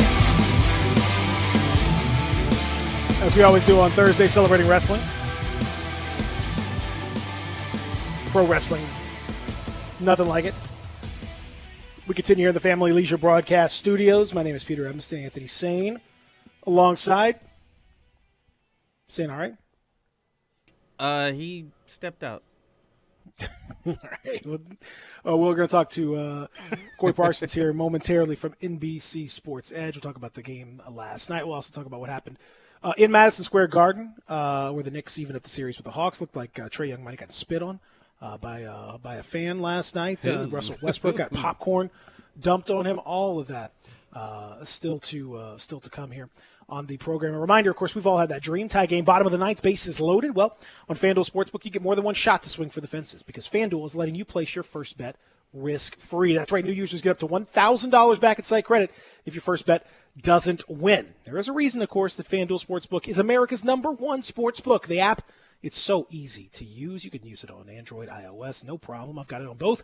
It's very easy to use. Great odds on all different betting markets. Unique, fun bet types like same-game parlay. And, man, those same-game parlays are outrageously fun, especially when you win. Always on promotions to let you get a little more action out of every game day. And when you win, FanDuel will pay you your winnings in as little as 24 hours. For example, when you look last night, that Grizzlies line was wild. It went all the way up to, at one point, the Grizzlies were getting 20.5 at the half. If you'd bet at a halftime, which you could have done on FanDuel Sportsbook, you would have easily been a winner. And, in fact, as I looked this morning, Jazz are a 5.5-point favorite in Game 3. And Memphis, I think that might be a little heavy. If I were you, I'd start to look at the Grizz plus 5.5. That seems like a really nice bet in this situation. It's terrific. Check it out. And by the way, same game parlay, one of those per week for users. You can do it absolutely risk-free up to $10. It's great time to be a part of FanDuel Sportsbook. Download the FanDuel Sportsbook app and sign up with promo code BIGHEAD to get in on all the action. Again, FanDuel Sportsbook, use promo code BIGHEAD because of my big head, and that'll get you going. You have to be 21 or older and present in the state of Tennessee. First online real money wager only for risk-free bet. Refund issued as non-withdrawable site credit. It expires in 7 days. Restrictions apply. See sportsbook.fanduel.com for details. Gambling problem? Call TN Redline 1-800-889-9789. Of course, we talk gambling. Talking betting, we talking fun. Who are we going to talk to, Anthony Sane? Got to talk to Corey Parsons. He is the director for NBC Sports Edge gambling website. He No is. relation to Iceman King Parsons? No you relation. decided, or- I think he okay. spells his name minus the S, so I think Iceman, Oh, yeah, had the S on the end. that's a shame. So I think it's probably the only thing that separates those two. Corey has a wealth of wisdom about NBA basketball and about gambling, and he is a huge Memphis Grizzlies fan from New York. Corey, what's going on, my brother? What's going on? What's going on? Good morning, everybody. Happy to be talking with you guys this morning. A little bit of a rough night last night, you know what I'm saying? I got my Knicks home, but the Grizzlies could not pull it off. It took the Utah Jazz having the best game in the history of their franchise in order to beat the Grizzlies last night. Hey, look at that fact. Look at those facts that Corey's dropping, man. We talking about, coming up short. The Utah had to give us all they had to beat us by 12 last night. That's what I'm talking about, Corey. I mean, literally the best game in the history of the franchise. Yeah, you know what I'm saying? Yeah. So, And this is a team that's been to whatever. the finals. Come on, man. What are we talking about? Yeah, come on, man. Just put things in perspective. Corey, I have to give you props. I will say that you probably are. You and my friend Steve Danziger in New York are probably the only Grizzlies fans that far away that I can think of. Corey, you texted me Monday. You texted me, when was game one? Sunday. You texted me Sunday about an hour before the game. He's like, son, I'm telling you, son, I got the Grizzlies straight up, fam. This is before Donovan Mitchell before that was announced, everything. Corey was texting me saying, I got money on the Grizzlies. What did you see and what are you seeing in this series makes you think that the Grizzlies would be this competitive so far? Well, it's a couple of things. So let's start with the fact that I think it's a good matchup for the Grizzlies. Obviously, it's very critical that Jonas Valanciunas gets the chance to, make the most out of his minutes and stay on the basketball court. And obviously, I think that Dylan Brooks is a guy that if he can stay on the basketball court as well, can give Donovan Mitchell a very difficult time. And I think that, Ja is looking at this second year in this first playoff as, a situation where he can really go crazy. I think you look at it, I don't want to say Jordan-like, but Michael Jordan's second season and stuff like that, how he got to that playoff series and he gave it all he had. So I think Ja could be, I figured Ja was going to kind of attack it that way. And then you just look at the fact of how the two rosters are made up. When you get Grayson back out there healthy and stuff like that, I feel like the Memphis Grizzlies were a very good matchup. So I money lined them in game one, and that went down pretty easy. Like I said, I wasn't worried about Mitchell. And then, then last night I was on the money line again, and at times it looked bad, and then you had the big comeback. But the thing that I see the most is, and I know you guys remember this. If you remember the 06-07 Warriors, the We Believe Warriors, the Grizzlies kind of had that same vibe to them as the We Believe Warriors. And that We Believe Warriors team was the 8th seed that knocked off the number 1 seeded Dallas Mavericks at that time. So I kind of coupled those two things together, and I was like, you know what? I think the Grizzlies can win this series. Yeah, we are both singing the Grizzlies' praises. We kind of feel like the Grizzlies are kind of playing with house money. Like, whatever we get at this point, it is what it is. Playing against one of the better teams in the league. The Grizzlies are a team who, weren't predicted to do anything this year. So you feel like the Grizzlies are capable of winning this series with the 2 games going back home and things like that? I think you lose this series will at least go to a game 6. And I don't know who's going to have the lead when we get to that night back in Memphis for a game number 6. So I think it's going to be a long series. I think it's going to be a nip and tuck series.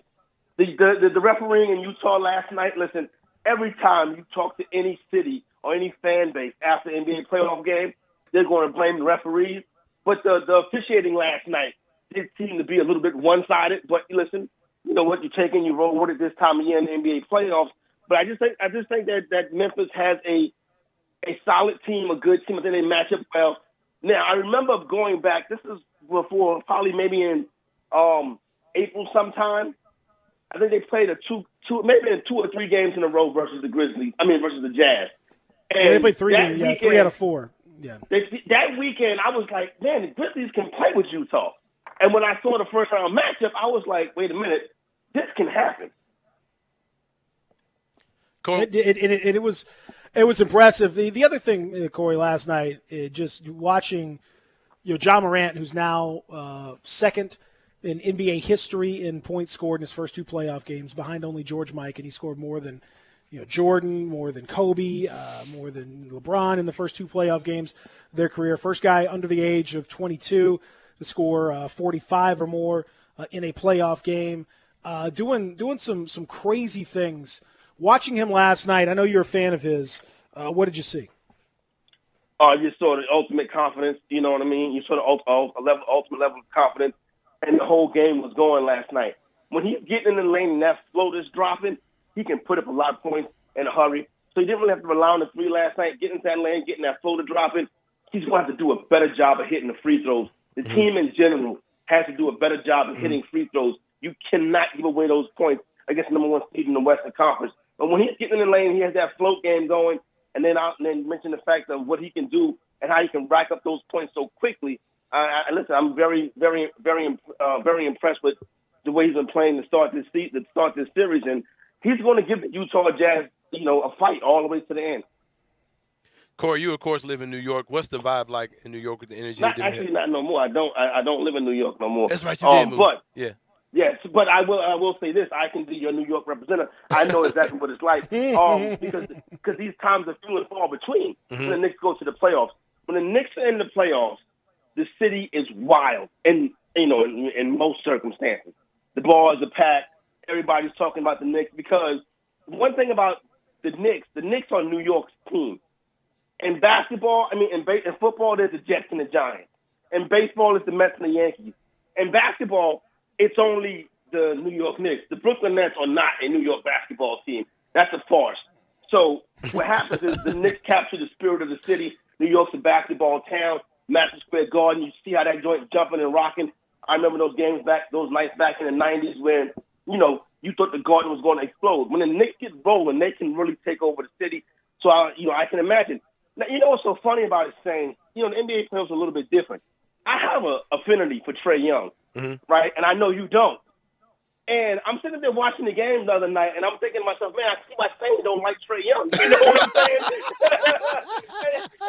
and son, I never had beef with Donovan Mitchell until last night. Yeah. So last night I'm watching the game, I'm like, you know what? I'm really not feeling Donovan Mitchell He's right so now. fake, You know what man. I'm He's just saying? so the closing his eyes before he shoots a free throw. Come on, man, get out of here, man. Man, Donovan Mitchell gets on my nerves, man. Yeah, he's starting to, he's on to rub me the wrong way a little bit. You know what I'm saying? So I'm like, Yeah. what's going on with Donovan Mitchell, yo?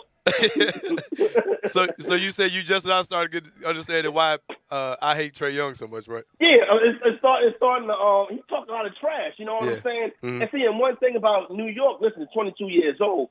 You want to be a villain in New York. That's great. You know what I'm saying? Because you compare guys like Kurt Schilling. You know what I'm saying? John Rocker. You know what I mean? All these guys that were like literally villainous in New York. People that hate these Reggie athletes. Miller. So, Reggie Miller. Oh yeah, Reggie Miller's obviously another big one. So he has not put himself in the boat with those guys. But another thing about Trae Young is that he's talking crap with like an elf voice, so that's what probably makes you want to fight him. Yeah, exactly. He's like, dude, you're not dog, you're not that tough. You know what I'm saying? Like, The only guy that can get away. The only guy that can get away with that is Mike Tyson. That's the only guy that can get away with. Exactly. My father didn't do me. I'm impregnable.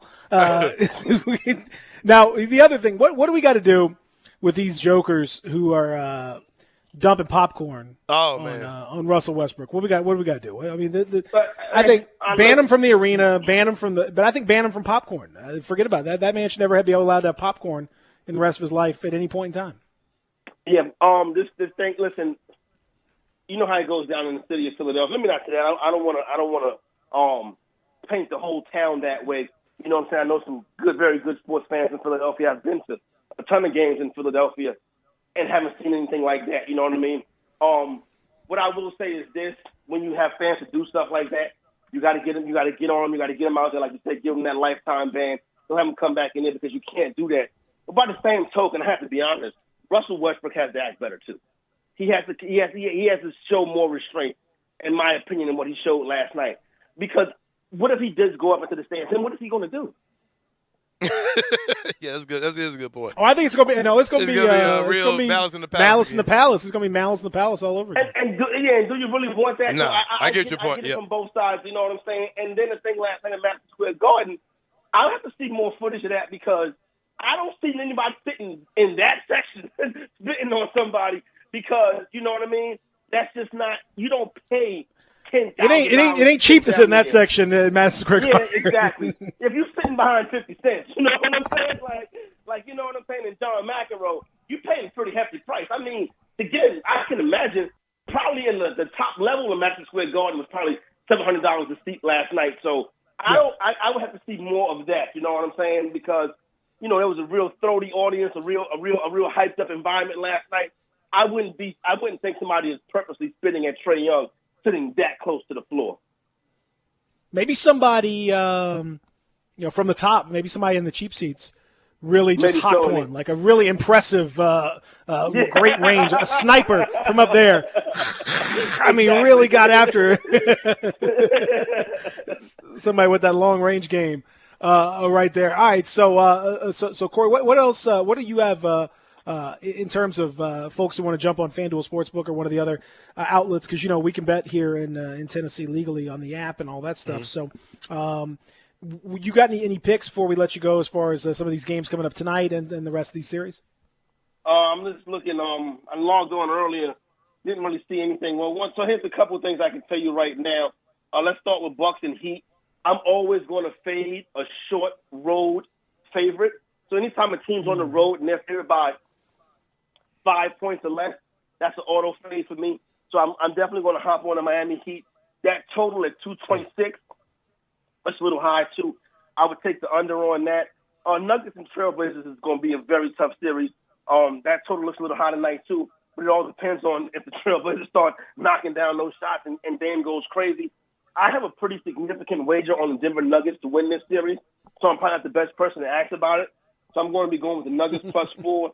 And then when you look at, is there a number out for Lakers and Suns yet? I would not. I haven't seen a number for that as yet this morning. I think we're going to wait and see what happens with Chris Paul.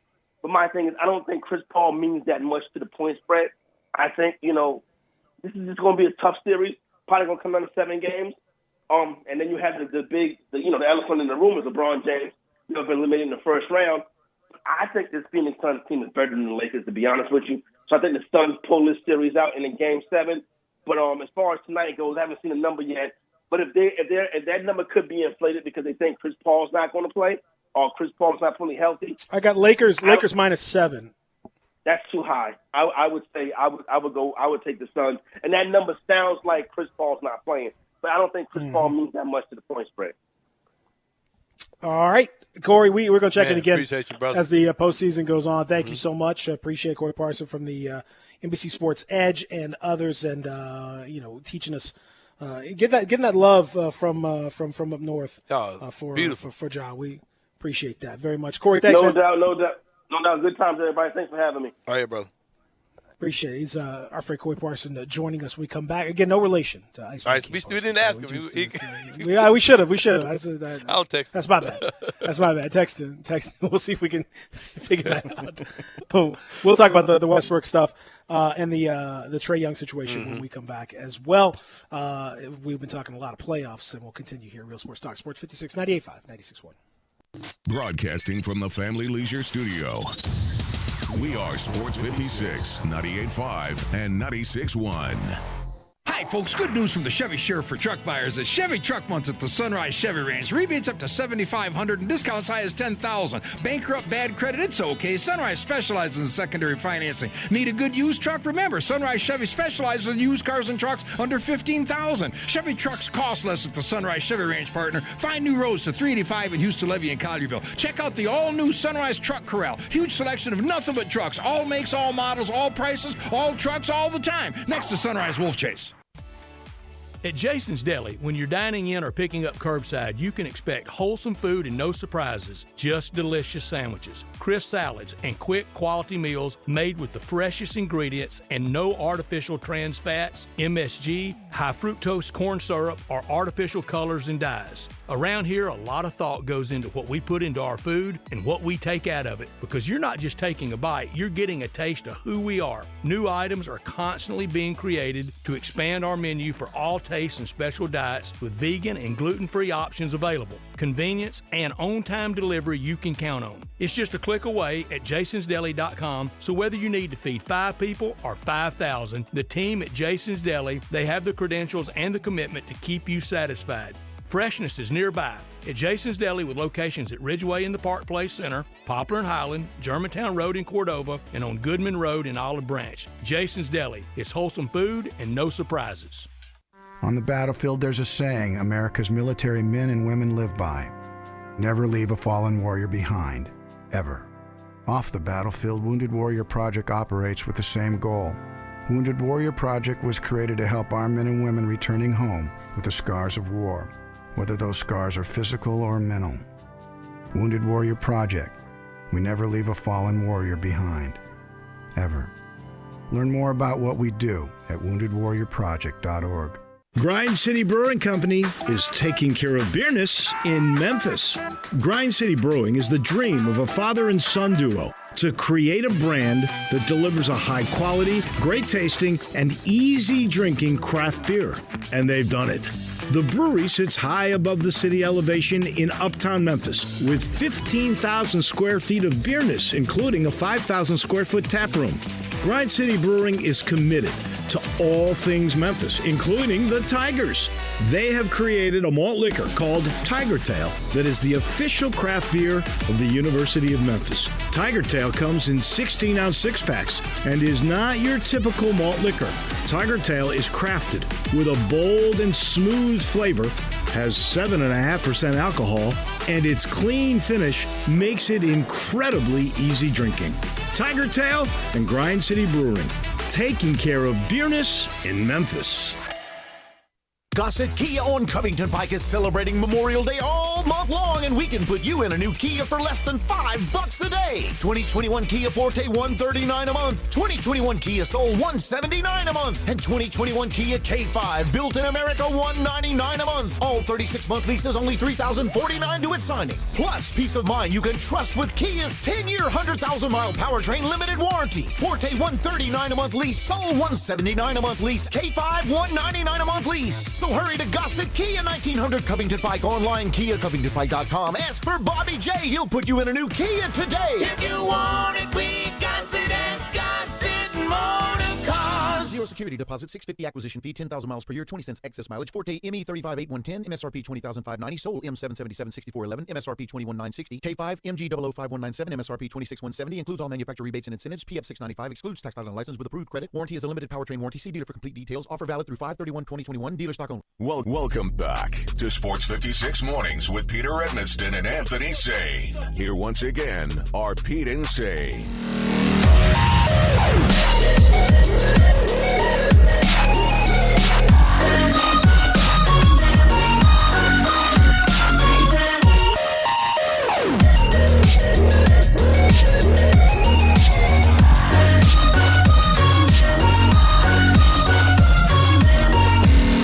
I don't know what this is.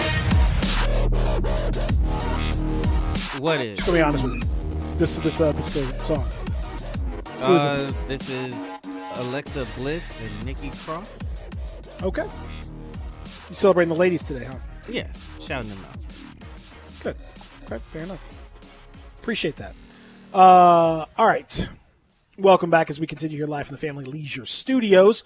Real Sports Talk, Sports 56, 98.5, 96.1. If you want to join us, you can. You can text in at 360-8255 on the First Bank text line. It is wide open, and many of you have taken advantage of that. You can also give us a phone call as well at 360-8255 on the First Bank phone line. The texter says it's a great point about this being minutes for the coach, too. Yes, it's minutes for Taylor Jenkins. Very important for all of that. Our friend Shai wants to know, are we going to talk about the fans who spit on Trae Young and threw dump popcorn on Russell Westbrook? Yes, Shai. Yes, we are. Here it comes. As a matter of fact, thank you for that. Yes, Russell Westbrook leaving the game, hurt, team down. Sixers were beating the Wizards pretty good. And as he's going into the tunnel, some genius dumps an entire thing of popcorn on him. And Russell, understandably, was furious about this. Had to be restrained by like 5 dudes. Like, man was looking scary strong. Man Yeah, looked he looked like he was going to fight everybody in the arena. he was furious, and understandably so. I mean, Oh, for sure. you treating these dudes like they're animals, like they are just like Don't like do a that, Pete. sideshow. You about to trigger me when you said that. Well, I'm trying with everything I got not to go off this morning. Hey, man, I'm already there saying so. Yeah, I don't know why would you not? It's insane. Acting like this is a like circus performers. You just do whatever you want to these guys, and it doesn't matter because you paid you say you paid your ticket. You can do it. People acting if there's any justice, all the rest of the fans are going to look at this dude and say, "No, this is the guy right here," and make sure that this guy gets taken away and banned from any arena from here on out. You can't go watch people play. You have that privilege is gone after that. That's totally beyond. It's ridiculous. It's ridiculous. But they do this to Nikola Jokic. They haven't. Grayson Allen. Don't know if they would or not. Luka. Dirk.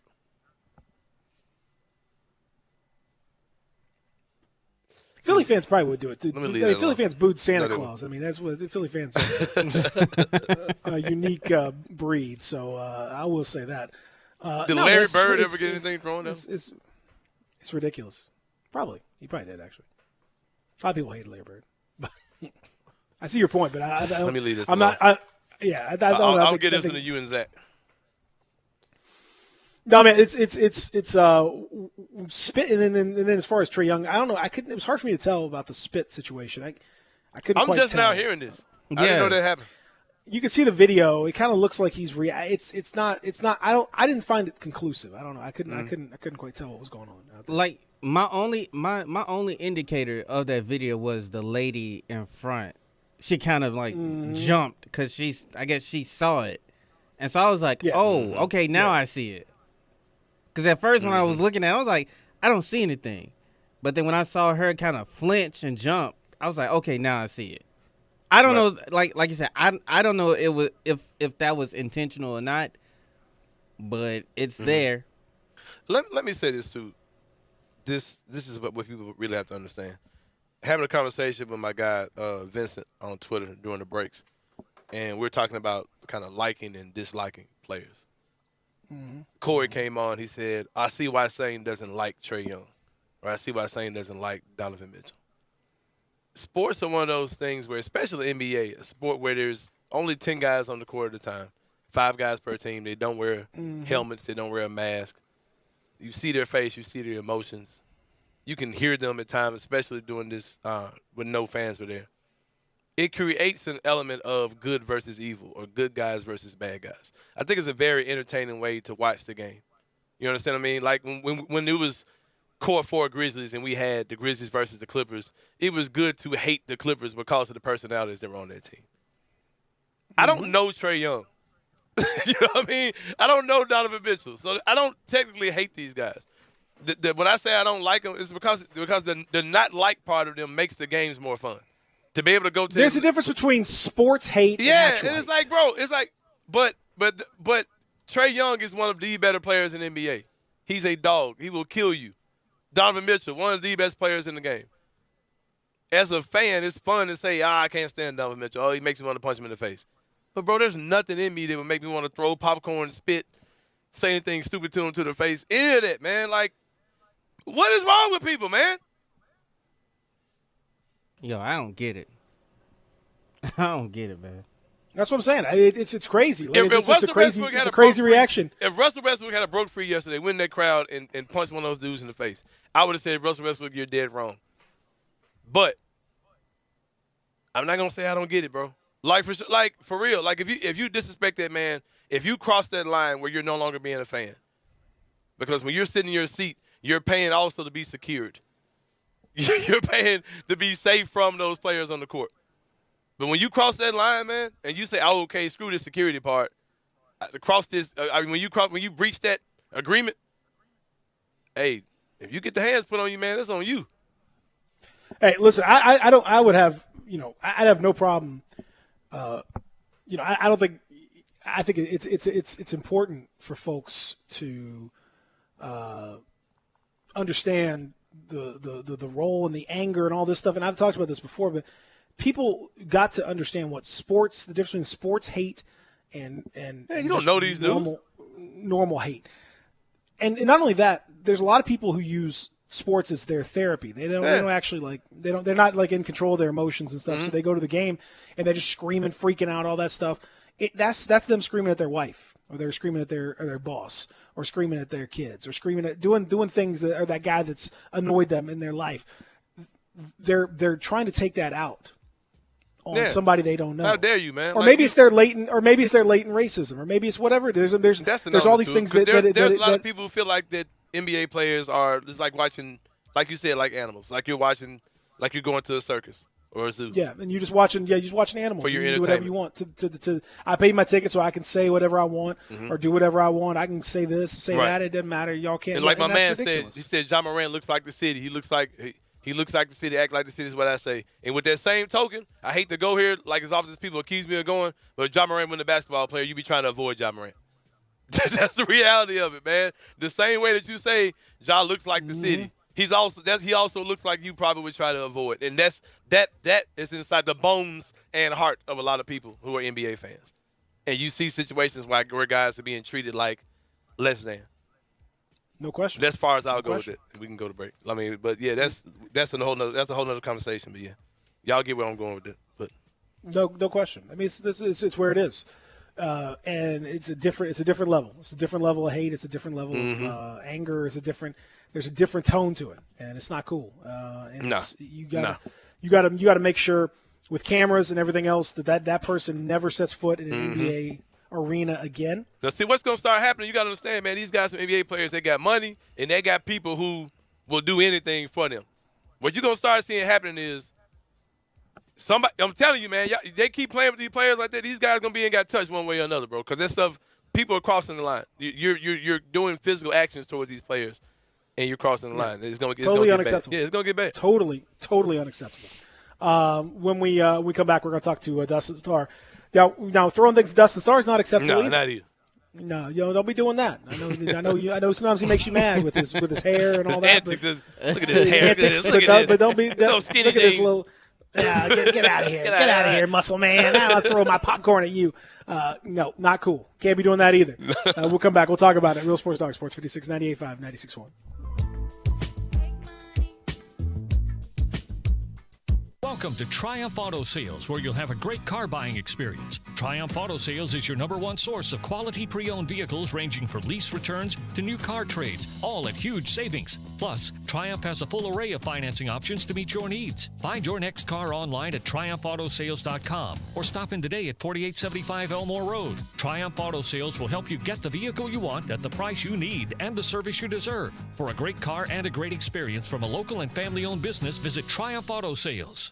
Say hello to happy, healthy hair at Ulta Beauty's Gorgeous Hair Event, happening right now. Get hair care happy with 50% off hair care essentials from brands like Hot Tools and Living Proof. And get wow-worthy hair with unbeatable deals on shampoo and conditioner pairs from brands like Redken. Longer sunny days just mean more time to show off your new style. Hurry! This event ends May 29th. Discover your best hair yet. Ulta Beauty. The possibilities are beautiful.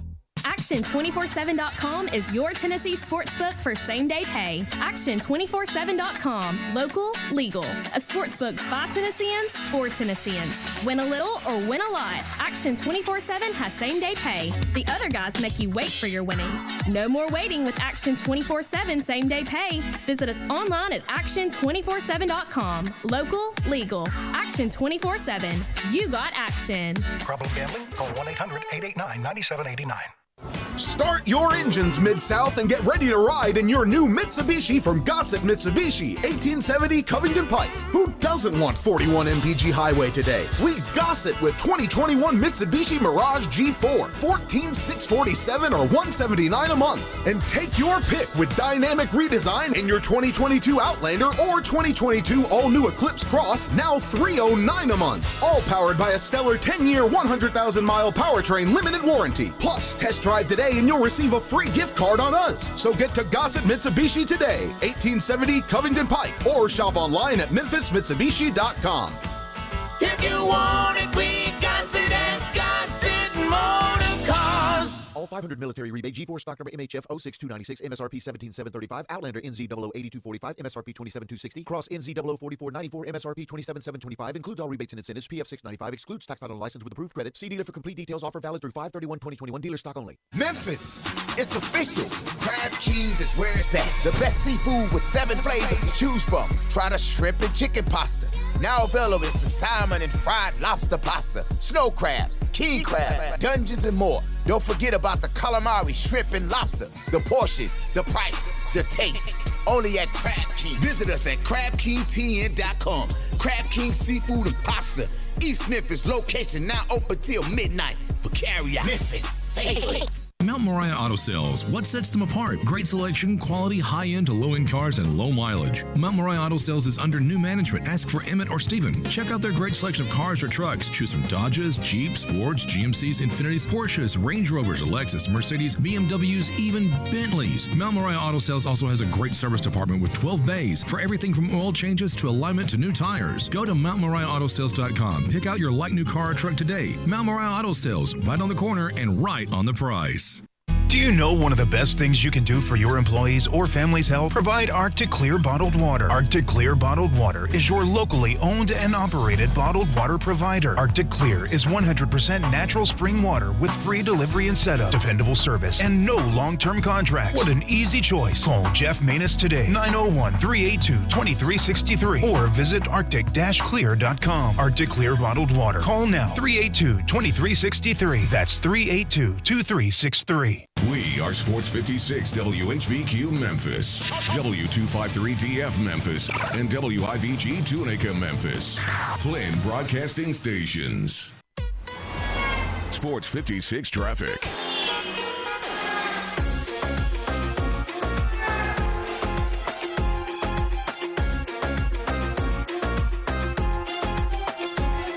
Just to give you some traffic update here, on I-55 between 55 and 240 near 3rd Street, we're dealing with heavy delays as a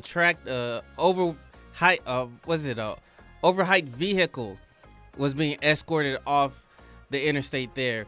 It has been reopened, so traffic should be able to drive smoothly through there, but just give yourself some time in that area. Also, down in DeSoto County, I-55 northbound and southbound lines between Nesbitt Road and Pleasant Hill and I-69 is backed up due to an accident. Welcome back to Sports 56 Mornings with Peter Edmiston. Yes, I will be good, I promise. Co-hosting Sports 56 Mornings is Anthony Sane. That's great, man. This hour is brought to you by Acura of Memphis. Now, back to Peter and Anthony.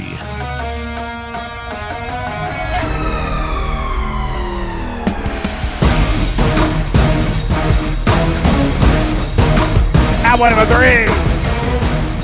3 is here. No, you cannot roll up and throw popcorn on me. What's wrong with these people? It's not okay to throw popcorn at us. So when I was at the watch party the other night, I didn't throw no popcorn on Dustin Star. He walk around with the iPad, man. How trash is that? No. What about I messed up the iPad for everybody? I know you could have messed up the iPad. You could have gotten popcorn grease on it or Yeah, something. man. Like it just, then we got to take with time the- and wipe off the screen. Come on, man. You got that little kernel would have got up Yeah, and stuck come under that on. button, and then you couldn't. Then what can you do? But for real, though, man, these people crazy. Go ahead, Zach. So speaking of spitting and throwing stuff, because I know from time to time we talk about kabuki. Yeah, the great kabuki. Yeah. Kabuki, you understand? What And I'm so saying? Kabuki. And so this song here is the Kabuki Warriors. Okay, yeah. The Kabuki Warriors. You understand what I'm saying? Kabuki It's Warriors. little nephews. Little nephews, Niece. you got what I'm saying. It's niece. My niece is out here spitting that green myth. You know what I'm saying? It's like it's a real incapacitate the American dream. You understand what I'm saying? Getting funky like a monkey out here on these streets. Hard times, Daddy.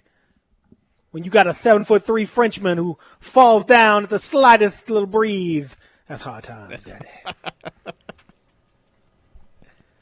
Soft times, Daddy. It's hard times. So it is hour number 3 on a lovely morning. Grizzlies lost last night, 141-129. John Morant with a record-setting performance, 47 points. No Grizzly player, postseason, preseason, middle of the season, regular season, a play-in, playoff, you name it, no one's ever scored that many points in a game before. Very nearly had a 50-piece put on him. It was a spectacular, splendiferous, scrumptious performance of epic proportions. John Morant now, after 5 career postseason games, is averaging 33 points, 5 rebounds, 6 assists, shooting 49%. No Grizzly player has ever done anything close to that.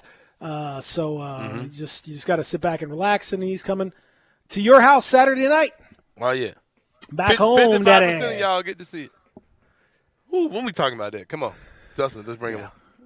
Yeah, let's bring Dustin on. You want to talk about with Dustin? Yeah, for sure. Who joins us now? I don't know why we can't get more than the Predators can get 14,000. Oh yeah. Why can't the Grizzlies get? Come on, why are you holding back, Come on, Dustin man. Starr? Why are you keeping everybody from being there? It's a packed house in the wrestling You center, guys man. got me craving some popcorn this morning. I can tell you that right now. Oh yeah. Hey, you guys want to talk about throwing some popcorn? Man, you can't go in the stands and beat people up, because if that was the case, I'd have been beating people up years ago for spitting on me and throwing batteries at me and keying my car. All that stuff happens in wrestling, every single show, pretty much. Well, EVA ain't wrestling, bro. Man, Russ gets a little bit of popcorn thrown on him, and you guys want Hey, I'm to out. beat I'm out people on up. that. I'm out on that one. I'm gonna let you have that one, bro. Let you have that one, Star. Man, I could not believe seeing that, first of all. Second of all, wait till Saturday night. You guys are talking about the capacity. They've increased it, I think, to 65%. We had It's 55%. I 7,000. think. Yeah. 55%? Yeah, it'll be about 10. It'll be but about we 10 had grand or so there. Man, we had about 7,000, 7,200 the other day, and it was rocking. And then the watch party was rocking too. So Memphis is fired up, man. What a week, from Memphis wrestling, Grizzlies playoff, play-in basketball, and then the Redbirds down at AutoZone Park. There's a lot going on in Memphis right now. Soccer's going on as well. Absolutely. So, lots of good stuff. I mean, it's tremendous right now. And you were out there. Can you? Anthony Sane says you were out there with basically an iPad, so the screen wasn't working so well in Game 1. What was? Give us the backstory on that. He's just ribbing you. That's not. First of all, I don't carry an iPad. Second of all, it was like an hour before tip-off, and the screen had like a problem, and I'm like, "What's going on, guys?" That's But no, I thought I saw you passing the iPad around because the TV screen was too little. People were like, man, screw this, just pass the iPad around. Hey, until they pass me a microphone, I'm there just like you are, brother. I'm a Grizz fan. Oh yeah, for sure, man. It was good seeing you, though, man. Like, I do give props for what you guys, with you and the production team for the Grizzlies did, because it felt like almost like an in-game experience, because every time out, you guys were keeping the fans engaged. They were like having dance competitions. It was a very Memphis experience, man. It's something, and it's new. You know what I mean? This generation of the Grizzlies team also lines up with a new generation of Grizzlies fans, and you guys really captured that essence in that game. And I'm looking forward to it. Yeah, I'm looking forward to, like, the whole watch party experience for the playoffs is really good. The vibe and energy you guys brought, it was dope. I joked about the size of the screen because I really think it could have been a bigger screen that night. But the overall experience was phenomenal. You guys really put something together in short notice. You guys didn't know we were going to be a playoff team. Yeah. So you guys put that together, and it was great. That. It was great. They do a great job at putting things together, and the fans are great too. The fans do love the Grizz line. They love the Grizz girls. Of course, they love Grizz, and so when they show that energy, it just makes it a little easier for us to do our job. But, we were able to throw T-shirts again, which was the first time all year, I believe, that we were able to throw T-shirts. But that experience kind of it exceeded my expectations, because it wasn't a typical watch party. People had their growl towels. They were cheering. They were booing. I mean, there was fans getting up and dancing during the breaks and stuff, so it was entertaining all the way around. I did not go to the drive-in. Did you go to the drive-in? I went the first night, but I didn't go last night. Okay, I missed it last night because we had wrestling training, but over at Fourth Bluff, man, it was a lot of fun. And you got some great scenery in the background, man. You got the pyramid and the bridge all lit up in Grizz colors back there, so it was really cool. No, it was great, and the bridge did not collapse, which was excellent as well. So big props to that. I think if you'd put some kind of a power bomb or body slam, might have done it. If there was ever going to be a match on the bridge, the battle on the bridge, that might have done it. It might have finished it off right there. Justin Starr with the power bomb. Oh my God! Oh, we gotta go. The bridge is collapsed. We gotta go. Blade the series. We gotta go, fans. Good night. Coming up next, Thunder in Paradise. Thunder in Paradise. Mortal Kombat the series is next. We gotta go. We We gotta get out of here. We're out of time. You just see Dustin falling from the Silk bridge. Stockings is next on the USA Network. Oh no! La Femme Nikita's. We're on CW30. Rhonda Shear up all Steve night. Wilco. Come on, let's go. The Steve Wilco show is next. That's right. It's like Steve Wilkos is next. We gotta get out of here, fans. Oh man, you just see Dustin falling from the bridge into the water. Yeah, it's like, what's gonna happen? We'll talk to you next week. Oh man. Scared I can look out of that bump. But That's a big bump. That's a big bump right there. But, no joke on that one. Dustin, going back to what you said something about you guys were throwing T-shirts for the first time, and that was at a watch party. How amped are you and the rest of the production team for what you're about to see Saturday when you're going to have, like you said, 55% fans? How amped are you guys in general just to be back in the swing of things, doing things? It's been over a year, man, and how amped are you guys for that to happen? Man, I don't even know that you could really put it into words. Mm-hmm. There's so many people that we see every single game, season ticket holders, ticket takers, security, even the police officers, you name it. So to have everybody back is going to be a lot of fun. I mean, I think this is my 6th or 7th season, so you basically know the season ticket holders and fans by name. You become friends with them, and you follow each other on social media and keep up with each other. So it's literally going to be like a bunch of friends getting back together downtown. And, man, for it to be the playoffs, those of us that remember, like, OKC and those San Antonio playoff games that you just had to be at, they were just so good. I think those people are fired up about getting some more experiences like that. And so far, man, it has been really good. Even with last night's loss, Ja Morant just killing it. That's what we want to see, man. That's what we want to see. It's absurd. I mean, it's crazy, crazy, man. It's crazy what he's been doing. Absolutely insane to watch that sort of thing. You got to tell me, Wrestle Center Event 2 went off last weekend. What can we talk about as far as now that we've started to see the Wrestle Center broadcasts on CW30? You're starting to get some reaction. You're starting to hear from folks out there. What's the feedback been like? Overwhelmingly positive. I don't think I've seen a single negative thing. It's almost like, is that the same show? Because it's bright, it's vibrant. You got the desk, you got the lights.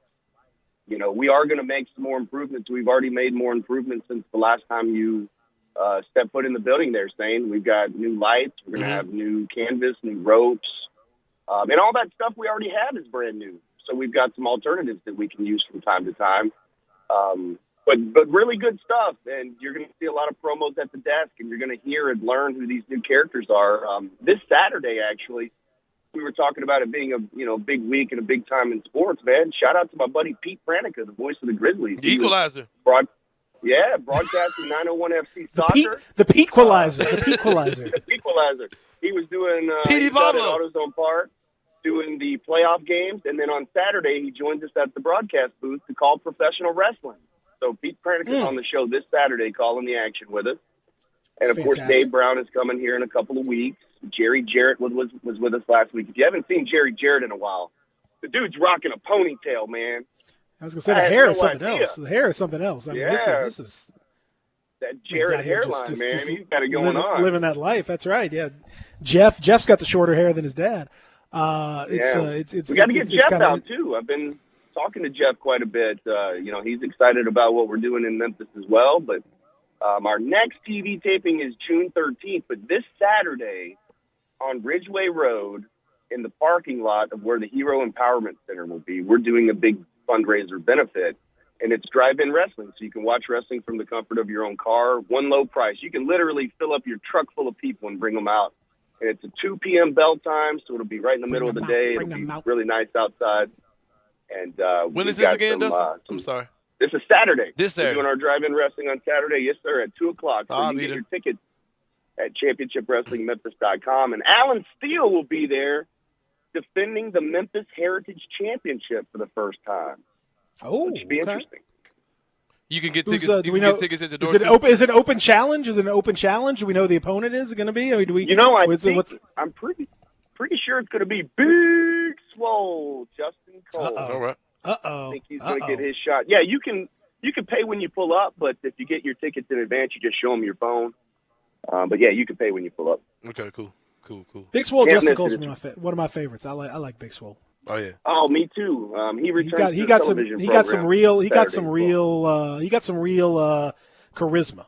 Big Swole Justin Cole. He's got some significant charisma out there. I love that dude. Big fan of his. He's a local guy, and man, he's good in the ring, and he's a Memphian, like through and through. He's a Memphian, so that's what I love about him too. Yeah, can you speak on the investigation you guys may be under with?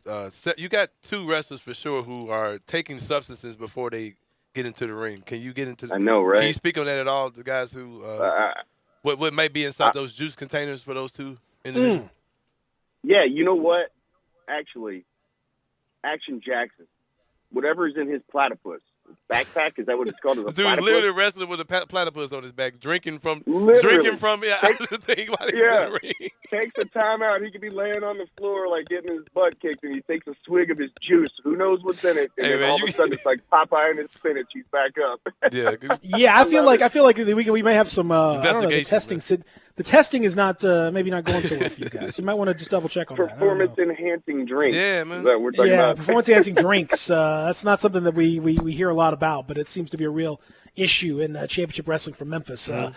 Dustin, I expect you guys to run a little cleaner ship, to be honest with you. I'm a little disappointed that you've allowed this sort of thing I will give you a fester teaser at this point. The next couple of weeks, I know we've been talking about the championships and all that stuff. So we've crowned our Memphis Heritage Champion.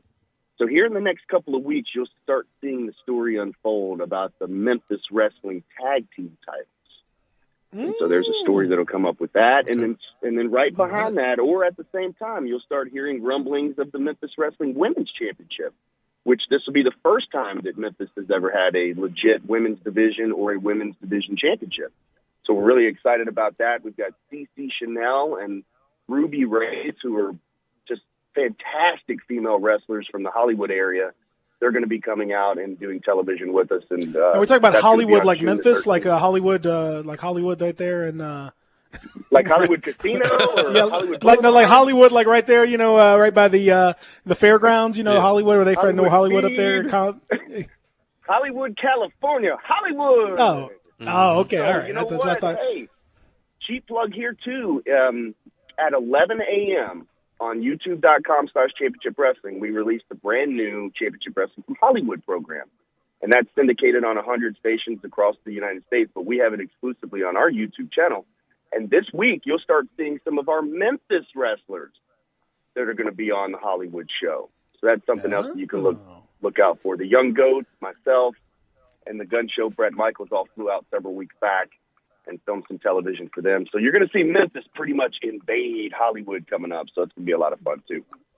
Did Brett Michaels, you guys have trouble getting on the plane with all the guns you guys were carrying? That must have been difficult with the security. A lot of investigations underway with you guys over there. It's probably he took up a couple of seats. I'm not going to lie. The dude is as wide as my Jeep. The back is quite something. Yeah, the back is quite something. Have you guys also thought about, just as an idea, I'm spitballing here on the air, but I think it's important to just here we have go. ideas. There's no such thing as a bad idea, is what I always like to say. And here's my idea. Instead of an intercontinental championship, have you thought about maybe having like an intra-neighborhood championship from Memphis? You have some folks from Memphis against South Memphis. I mean, we have to, we have to kind of get to the different areas. The Mid-South title, you need to have somebody, representing Westwood, for example. Our friend Mayor Mike, taking on somebody from North Memphis, for example. I mean, it could be, I mean, just some ideas there. Community champion, or the intra-community champion. The Orange Mound champion, or the that's what I'm saying. Like, I mean, why can't we do that? Why can't you do? Why can't you do that? That's what I'm saying. Why? That's what you can. Of course you can. And your facility is in technically Whitehaven. Where is it? What you call it? Whitehaven? South Memphis? Where you guys? Like South Memphis, somewhere South Memphis. Yeah. The airport. Whitehaven maybe. Yeah, man, you got it. You got it. You getting it? You seeing it? You seeing the video? All right, guys. You seeing it? You seeing it right here. You know how much these championship belts cost? You guys are going to make me spend a fortune on all these different community championships.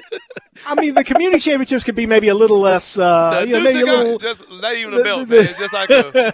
But I'm just saying, have the have one title that on the plate, the plate of the main plate has the Mid-South Championship or Inter-Community Championship. But then on the side plates could have each of the neighborhoods represented, and it's the Inter-Community. This is what it's all about right here. This is what it's all about.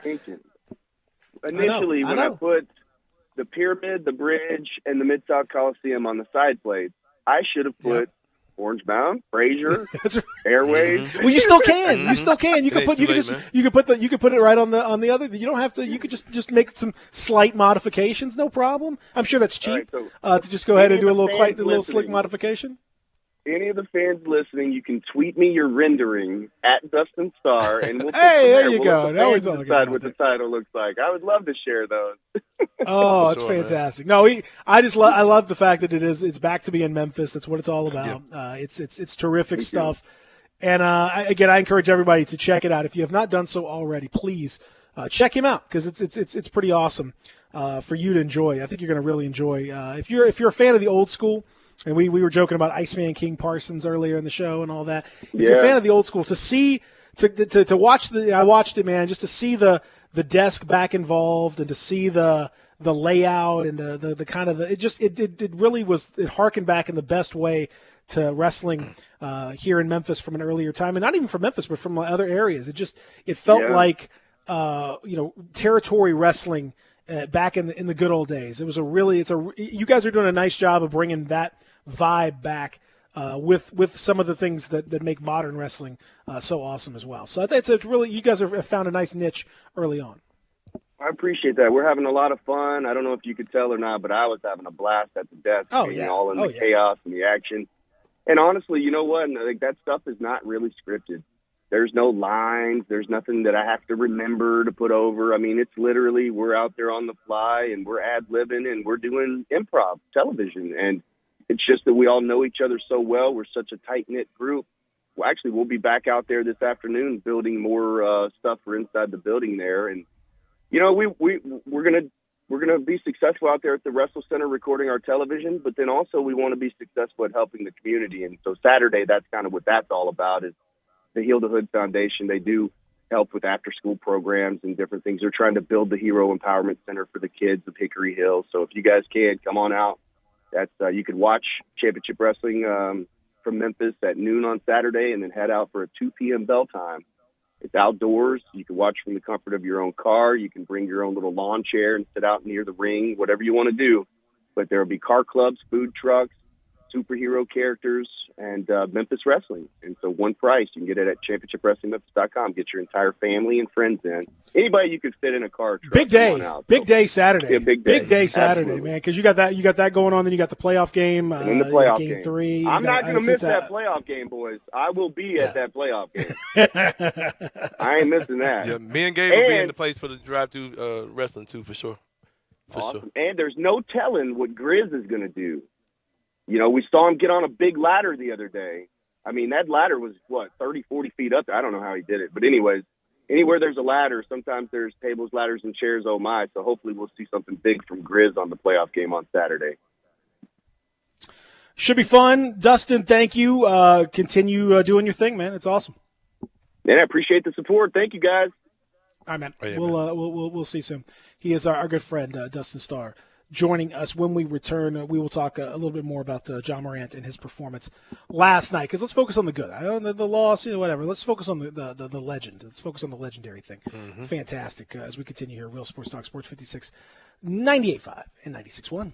Spend your lunch with Greg Gaston and Eli Savoy on Sports 56 Middays. Lunchy munchy. Weekdays from 10 till 1 on Sports 56, 98.5 and 96.1. Attention foodies, there's a great new place to eat in a great restored building. South Hall Cafe is now open for breakfast, brunch, and lunch in the former Tobacco Corner. Chef Jesus Ramon is creating classics from scratch with a twist. Enjoy all your favorites, including the best cheese grits in the South, a full bar, an in-house pastry chef, catering, online ordering for curbside or delivery, and a covered patio with live music on the weekends. We're open 7 a.m. to 2 p.m. weekdays and 7 a.m. to 3 p.m. on weekends. South Hall Cafe, corner of Poplar and Mendenhall.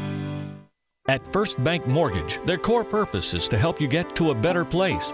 That better place may be a lower monthly payment, that vacation you thought was impossible, or getting into a home with a fenced backyard where your kids can play. To get into your better place, First Bank Mortgage makes decisions right here at home. Dedicated to helping you get to your better place, First Bank Mortgage. Call Daniel Mooney at 901-462-0145 today. NMLS 741022. Equal housing lender. The thing about the Home and Auto Bundle from Progressive is that by now you've heard a lot of ads about the Home and Auto Bundle from Progressive. We don't even need the words the Home and Auto Bundle anymore to tell you that you could save big with the ring-tailed lemur from Progressive, or that every hot peach cobbler comes with round-the-clock service and protection. And that's the thing about the goat with magic powers. You've heard a lot of ads about the sushi in Vancouver. See how much you could save with the Home and Auto with the Shaman in the Jungle from Progressive. Progressive Casualty Insurance Company, affiliates, and other insurers. Bundle discount not available in all states or situations.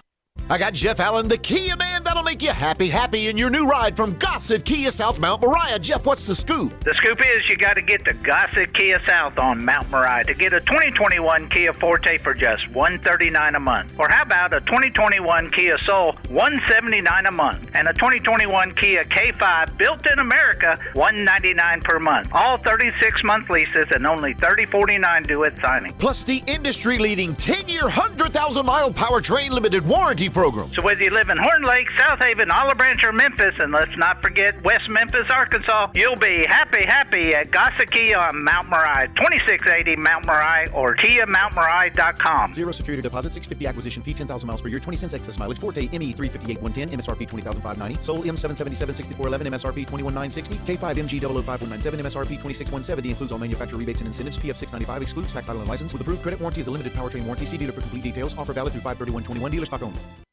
Hey, hon, what you doing with your phone? Taking pictures? No, I'm asking it questions. Like what? Hey, Bobo, do flowers have best friends? I'm sorry. I'm afraid I don't know that. Hey, follow me. I want to show you something. Look, flowers do have best friends. Whoa. Some answers can only be found in nature. Discover the unsearchable. Visit discovertheforest.org to find a trail near you. Brought to you by the United States Forest Service and the Ad Council. Welcome back to Sports 56 Mornings with Peter Edmiston and Anthony Sane. This hour of Sports 56 Mornings is brought to you by Acura of Memphis. Here once again are Pete and Sane.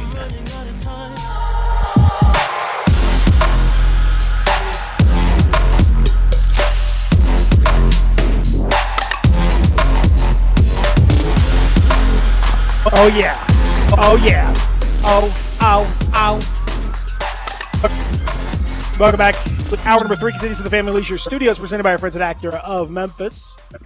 My name is Peter Edmiston. I'm joined by Anthony Sane and our good friend Playoff Z. Zachary. Boy!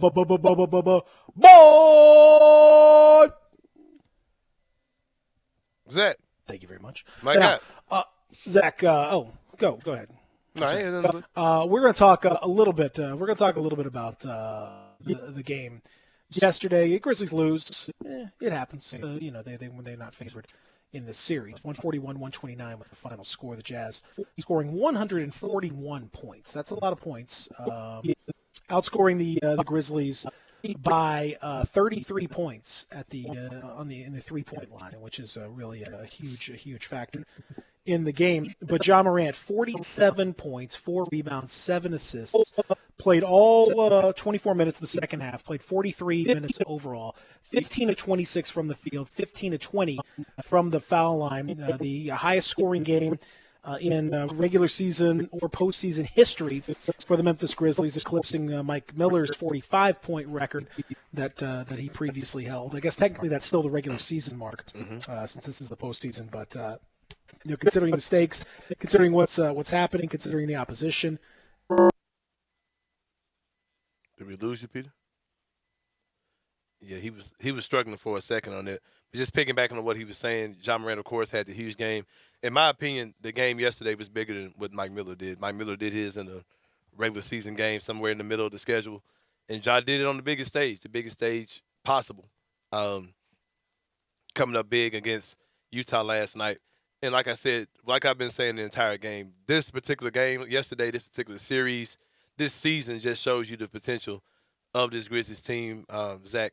And I just think we're in good hands right now. I think that we are in a good place. I'm super excited probably about the emergence of Dylan Brooks more than anything. That you know that if anything, he's a legit 3-and-D-ish, 2-way-ish type player. You know what I mean? Right. And man, I'm super excited for the dude, man, because Dylan's always been the guy who thought that he was better than what he was. And to see that actually turn into some reality where he's getting national love, where like former players are like going crazy about him, all those things are super exciting, you know, just for him, just to see those things happen. I love it. I love it. And we're coming back to Memphis for Game 3 here this weekend, Saturday and Monday. I'm a little upset about the whole 55% thing, though.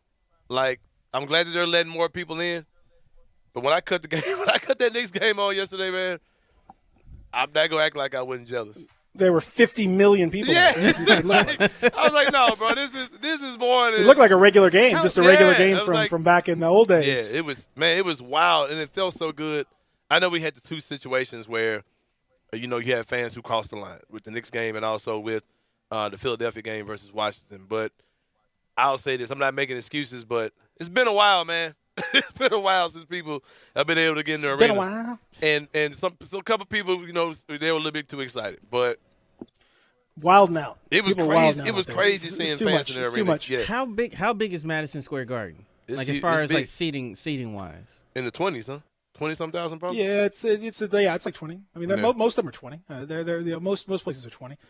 But it's just a matter of it's not only just the whole thing with the it's the intensity level. Yeah. Like Mike Breen was talking about. Mike Breen is obviously the ABC ESPN main voice, but he's also the Knicks guy, MSG guy for forever and ever. And he said it was like the game one, the energy level was like top 3 all time for him.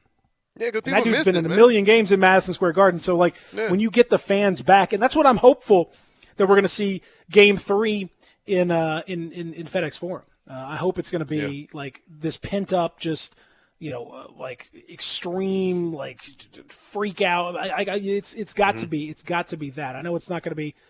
I'm a little bothered though, man. I'm a little bothered. Yeah, it should be bigger. It should be 100%. I mean, I agree. It should be 100%, man. Like everybody's doing 100%. No, it's not. I don't know about 100%, but it should be. There should be a vaccinated and unvaccinated section. That's something that a lot of places are doing. Yeah. And that really should be the situation. I mean, that should be what it comes down to. Because the vaccinated section, you can get on top of each other. Everybody can be together just like the old days. Unvaccinated section, you're not. You got you still have distancing and everything else. I'm not sure that actually is doing anything, but that should be an option because it's becoming a competitive disadvantage not to have it. But I mean, I don't think that's up to the Grizzlies. I think it's up to the Shelby County Health Department to make that determination. So you'd have to ask them why in Nashville you can do it, but other folks can't. I don't really understand. I don't really understand. I wonder how our listeners are adapting to hearing me and you of all people saying, "Yeah, just pile them in there." They're like, "Okay, what show am I watching?" These dudes are totally endorsing 100% capacity. Well, max capacity. I'm not endorsing 100% capacity, but I'm endorsing like if you're going to be vaccinated, if you're going to be vaccinated and you're going to have people be vaccinated and all that stuff, then there has to be some level of taking advantage of this. If you're going to has to make. Go ahead. Well, I'm saying, what's the difference? That's what I'm saying. Ultimately, pack between 55 and 65. Yeah, you might as well just go ahead and pack them in there now. If you're going to let that many people in. Yeah. So, and I think there are a lot more people vaccinated than we probably realize, and like that's why the games on TV, especially in New York, I'm willing to bet that there's a ton of people who are actually vaccinated. I'm willing to bet that the majority of people that were in that wild scene in the Garden yesterday, a lot of those people probably are vaccinated. So it's not really as wild. I would say the vast majority of them are vaccinated. Exactly. But they have a higher vaccination rate than we do. We have one of the lowest. Not that that matters to some folks, but I don't know. It would be nice. But they have released a limited number of tickets, by the way, for games 3 and 4. Some additional tickets as well. So if you want to jump on those, you can do that as quickly as possible. It's a lot of fans complaining about that process too. I don't really understand what they're saying though. What do you mean, fan complaint? Complain about the way the tickets were distributed. A lot of season. I'm a season ticket holder and I couldn't. And I was like, okay. I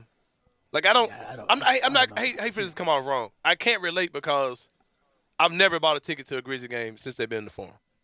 I think the opening night I did. The opening night in the Forum, I actually bought a ticket, but either because of media or just hookups, or I used to work for a nonprofit that used to get tickets for the kids, so I basically got a season ticket pass for like 6 years because we got like every game, so I would just go to do that. I don't really understand the plight of people who are season ticket holders. Like, I don't understand their struggle at all. So I saw people getting mad about something about they weren't able to buy tickets for the game. And I don't know, like, do you know what they're talking about? Use that. I mean, it's, like there's no priority for season ticket holders or something. I don't know what they were saying. I don't know. Nah, who cares? I'm just joking. Like, are you talking about like for season ticket holders? And yeah, a lot of season ticket holders are mad because of the way the tickets were distributed for the playoff games. I've seen a lot of people like going on long rants. I thought season ticket holders get first dibs. That's why they went on like a pre-sale for some. That's why some of them, like some season ticket holders, are like saying that they got their tickets before the 2 p.m. It opening. seems like, I don't know. Tell me if I'm wrong. Tell me if this could fix the problem. Maybe I'm under or overthinking this.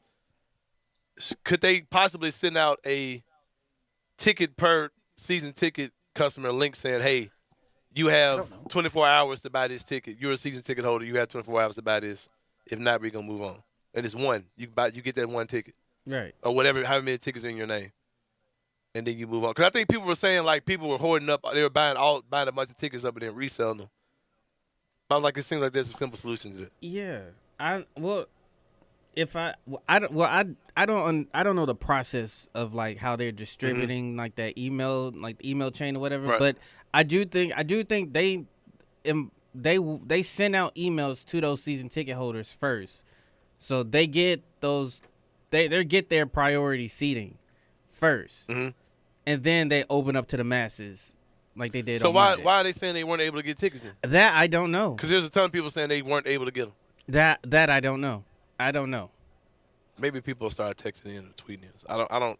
Like I can't relate because I don't do the whole ticket buying thing. So I don't know. Yeah.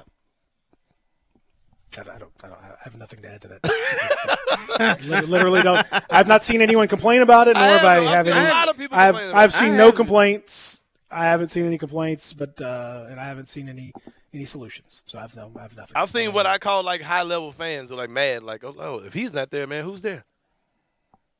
Like I don't know. I might be. You have to give me an example. You have to give me an example of that. I don't know. I feel like he's very vague to me. It's very vague at this point. You're saying I've seen certain thing. I don't know. An example. A specific example would help me. Okay, I'll find one. Let me see if I can help me to help you. Help me to help you. Come on. Yeah, because I can't help you at this point. What I can help you with is John Morant averaging 33 points in the postseason, 33 points per game in the postseason, 47 last night in what was the best performance that we've ever seen from anyone wearing a Grizzly uniform. He was absolutely sensational in every conceivable way, as good as it could possibly get. So that's John Morant. I mean, he is special. He's 12, as folks say, 12 different. I would agree with that. 12 different. There's no question. And he's and the ability to continue to do it over and over and over again, driving in. His shot chart, if you look at what he's able to do in the paint, getting to the basket, getting that little floater game, just absolutely fantastic. It's really something else. It's really something special. So to watch him just kind of explode on the scene like this, and to get like the combination, and I remember. I think if you go back, since people are digging up old tweets of mine, that seems like a fun thing that people are doing. Jazz fans are having a lot of fun with it. If you go up and one of the first tweets, one of the things, the first time I was at the game, his very first exhibition game against it was an Israeli team. It wasn't even the NBA team. It was an Israeli team exhibition game in FedEx Forum. But I tweeted out like you could tell this guy is a superstar because he plays like there's a spotlight on him at all times. And talking about Ja, right? Yeah. Yeah. And so when you watch, you could even watch him in that first preseason game when he's his first rookie game ever. Still didn't really know what he was doing. You could just tell he has a certain something. Yeah, Market, that certain whatever you want to talk about. That's so special for him. It's the thing that's amazing though, Same, and what's so valuable about this playoff experience, to watch him elevate his game in the postseason. Scary. You never know what somebody. Scary. You never know how somebody's going to react to that postseason atmosphere until they do. Mm-hmm. You never know what it's going to be Until you're in like until you're in it. And he's you can't in it. simulate a boxing match. It's like he's in this crowd, and the Utah crowd is loud, and it looks like there's 15,000 people, as many as you can imagine. They got the color thing going. They did the all white in game 1, no shock. They did the different colors in game 2, Showing the diversity that don't exist in Houston and Salt Lake City. And but in that kind of an atmosphere, to show zero fear, he and to do what he did, Dylan Brooks the same way. That is so valuable for the growth of these guys, man. It's just it's really inspiring. Yep, yeah, I love it, man. I talked about that the entire game. I can't take anything bad out of game 2. You already got one in your pocket that they can't take away. No matter what the refs do, you can't get game 1 back. We got it. Home court advantage now resides with the Grizzlies. That's ours. So they've got that. They got the opportunity to win these next 2 games at home and get up 3-1 and put a ton of pressure on Utah. And if not, hey, we're seeing that the future is definitely bright here, and that's what I've been excited about all day today. Last night when I went to bed in the middle of the fourth quarter, and this morning when I woke up and now on the show, I'm still excited about the future being extremely bright. We have a legit star who's getting a lot of attention turned towards him, and a great role player in Dylan Brooks, who is having this coming out party in the playoffs, like he said that he wanted to do. He got the opportunity and he's doing it. Well, he's doing it. It's pretty amazing to watch. And so, like I said, I'm not going to be people can get upset about the game and the officiating and all this stuff. And there's plenty of things that you can get upset about if you want to. But I mean, the biggest thing is just to look at what he is doing, what John Morant's doing, what Dylan Brooks is doing, what they're doing with these minutes. Some guys are stepping up, some guys are not. But you could tell, John Morant is a superstar. There is a difference between a star and a superstar. The Grizzlies have never had a superstar. No.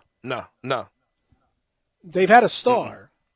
They've had a few stars, but they've never had a superstar. And this is what it's like.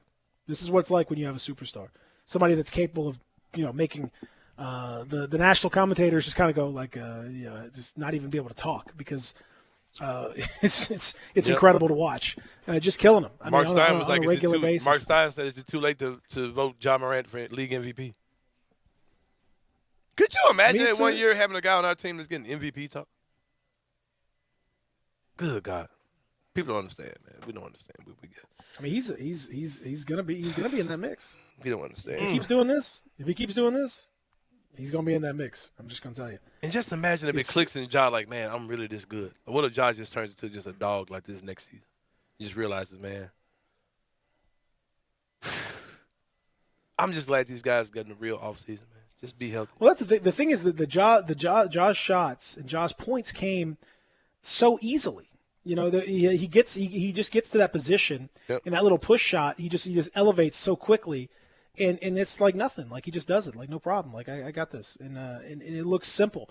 He gets 8 to 10 points a game, just driving to the basket and being able to finish really easily. And then when he gets the foul line and he gets the fouls called the way that he did last night, that's not going to happen every game. But his ability to get to the foul line is outstanding. So you combine all those things together, there's no reason why he can't be like, I'm not going to say 47, but why he can't average, into the mid-20s. Yeah, for sure. Like he looks very comfortable when the Jazz started making those little adjustments of throwing that extra defender out there to slow him down. And he just the stuff that had him just standing in the corner. Right. Early this season, he's like, all right, I got something for this. Right. And it's almost like okay, like I know that when this happens, I have a counter move for that. Mm-hmm. I can go this way. And they couldn't do nothing about it. I'm gonna throw out two points, Peter. You tell me what you think about it. Okay. could the NBA playoff rotations where he's playing a ton of minutes, he's on the court for a long time, he can flow and keep flowing, could that be helping Ja? Because we talk about, resting guys and Ja only playing 20-some minutes per game. Could that be something during the regular season that hurts him, as well as the fact that in the playoffs, there's rest. There's at least a game, a game maybe 2 days in between. There are no back-to-backs. We've seen Ja struggle in back-to-back games. Could that be something that's contributing to his increased play during the playoffs? The fact that he's on the court playing longer, could that be something that's contribute to him being better in the playoffs and seeing that side of him in the playoffs that we didn't see in the regular season? Yeah, I think that's a good point. I mean, I think the rest is a big part of it. The fact that you do get to rest, you do get to kind of get a little extra time is really important. And then I think I don't know, man. I think also it's hard, especially this year. It's hard to quantify, but I think the Grizzlies as an organization are looking long term with these guys, and I think they've kind of embedded in those guys. I don't know, the idea that they're gonna play with themselves in the season, if that makes any sense. Like, that they're going to kind of play a little more reserved. And so I don't think that you've seen like an unleashed Ja Morant very often. I don't think you see an unleashed Ja because I think the organization kind of they want to make sure he doesn't get hurt. They want to make sure he's minutes stay kind of reasonable, all that stuff. So I don't think you see the unleashed Ja, except down the postseason where it's like, all right, look, man, hey, what are we waiting for? Let's go. And when you see this version of Ja and he's unleashed and there's no minutes restrictions and there's no weird lineup restrictions or anything like that, look what he can do. That's the crazy. Yep. For sure. Texas says, can we get some tales from the Grizzlies Facebook? I've muted those groups, so I don't have it's playoff time. I ain't got time for it. I can tell you, Jaren is soft. We need to trade him. I'm sure that's on there. I've been getting phone calls about that a lot. Jaren is soft. We should be trading him. Why are we not playing Brandon Clark? He's better than Jaren. I'm sure that's out there. What else? Jenkins can't coach. Did you? We need Mark Jackson. Did you guys read my text message from last week? Where a caller I saw that. And I tweeted out too. A caller said that JV and Tillman are Evo and Mark. Shut up. They're this generation. But we say so much stuff to make it seem like we're just don't know anything about basketball. Like all we know is grit and grind. Like this. It's like we just get excited about ugly games. It's like, man, there's nothing great about not being able to score. Like there's nothing like the grit and grind teams they were great. It was fun, but there was nothing.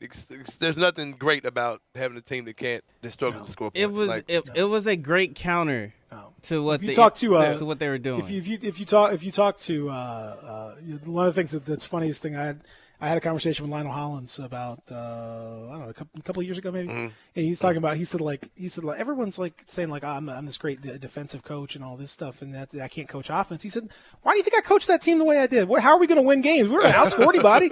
He said, what did you want me to do? How did you want me to win games with that kind of a roster? I mean, of course we're going to play defense. So that's.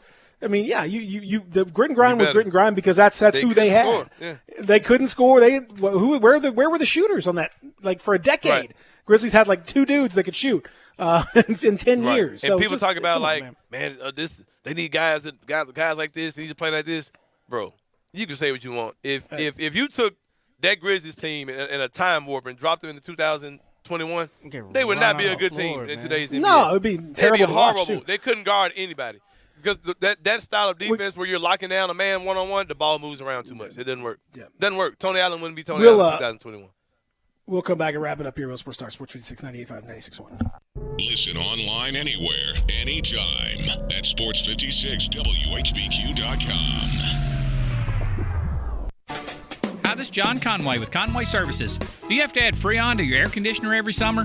Good news, it's super tune-up time at Conway Services. We'll come out and perform our exclusive 16-point Energy Saver Super Tune-Up on your air conditioning system for only $69 with a Freon leak check. That's right, Conway Services exclusive 16-point Energy Saver Super Tune-Up for only $69 with a Freon leak check. We'll remove years of dirt, grime, and leaves from your air conditioning system. It's like taking your air conditioner to a car wash, all for only $69. If you have an air conditioner that leaks Freon every year, with Conway Services Super Tune-Up, we'll include a free leak check.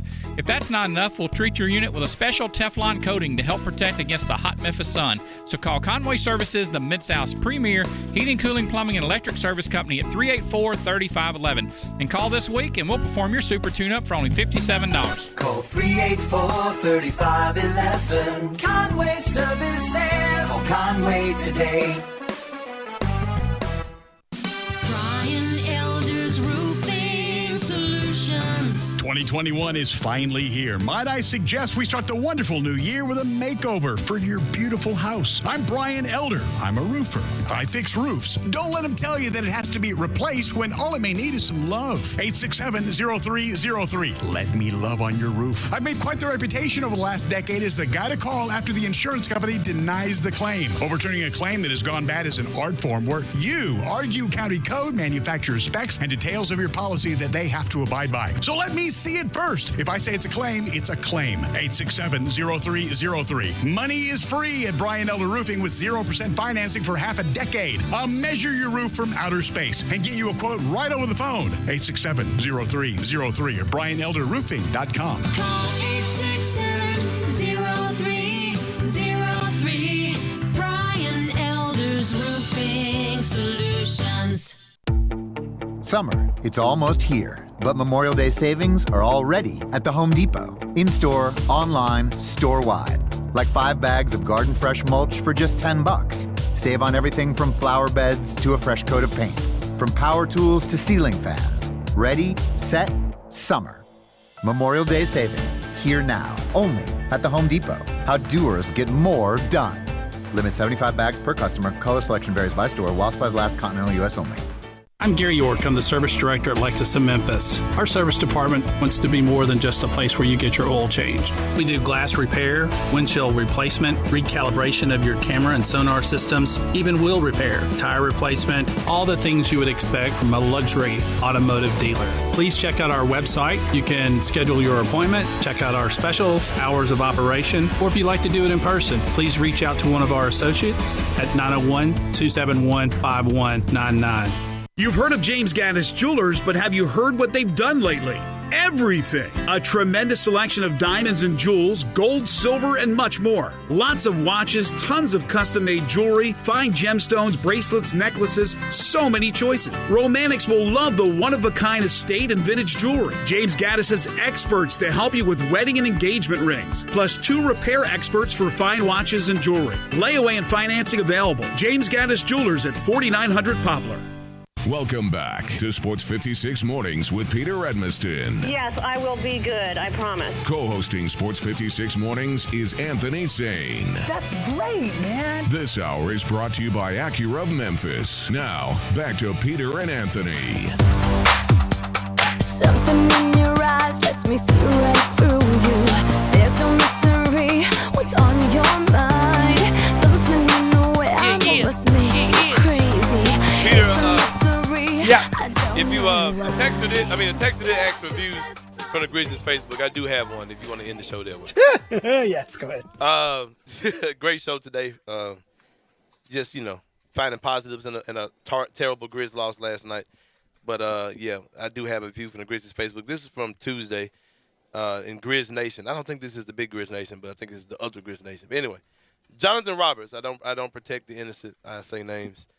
He says, in a world where the Grindhouse had been silent for the month of May for 4 years, basically saying we haven't been to the playoffs in 4 years, the Beale Street Bears, throwing out nicknames, had to rediscover their grit and reignite the grind. I hate when fans do this. Like, dude, this is not G&G. It's not. Anyway, featuring, these are the players that are part of the Grizzlies' journey. He's dropping nicknames. There's a lot of nickname controversy on Twitter right now involving myself. I stay above that type of stuff, man. I stay above all that. I'll let y'all deal with it on the ground level, man. I'm above all that. Featuring the Lithuanian, who is the nickname for JV. You got a nickname for Jaren, Peter? That you like? What would you call Jaren? Trip Drip. Trip Drip is a good one. This one is 3J Mafia. is 3J Mafia as opposed to 3-6 Mafia. Okay. What about Dylan Brooks? Okay. I think Dylan the Villain is fine. Villain Brooks is another one that's emerged. Yeah. What about Dylan Bills, y'all? Nope. Never thought about that one? That's too much.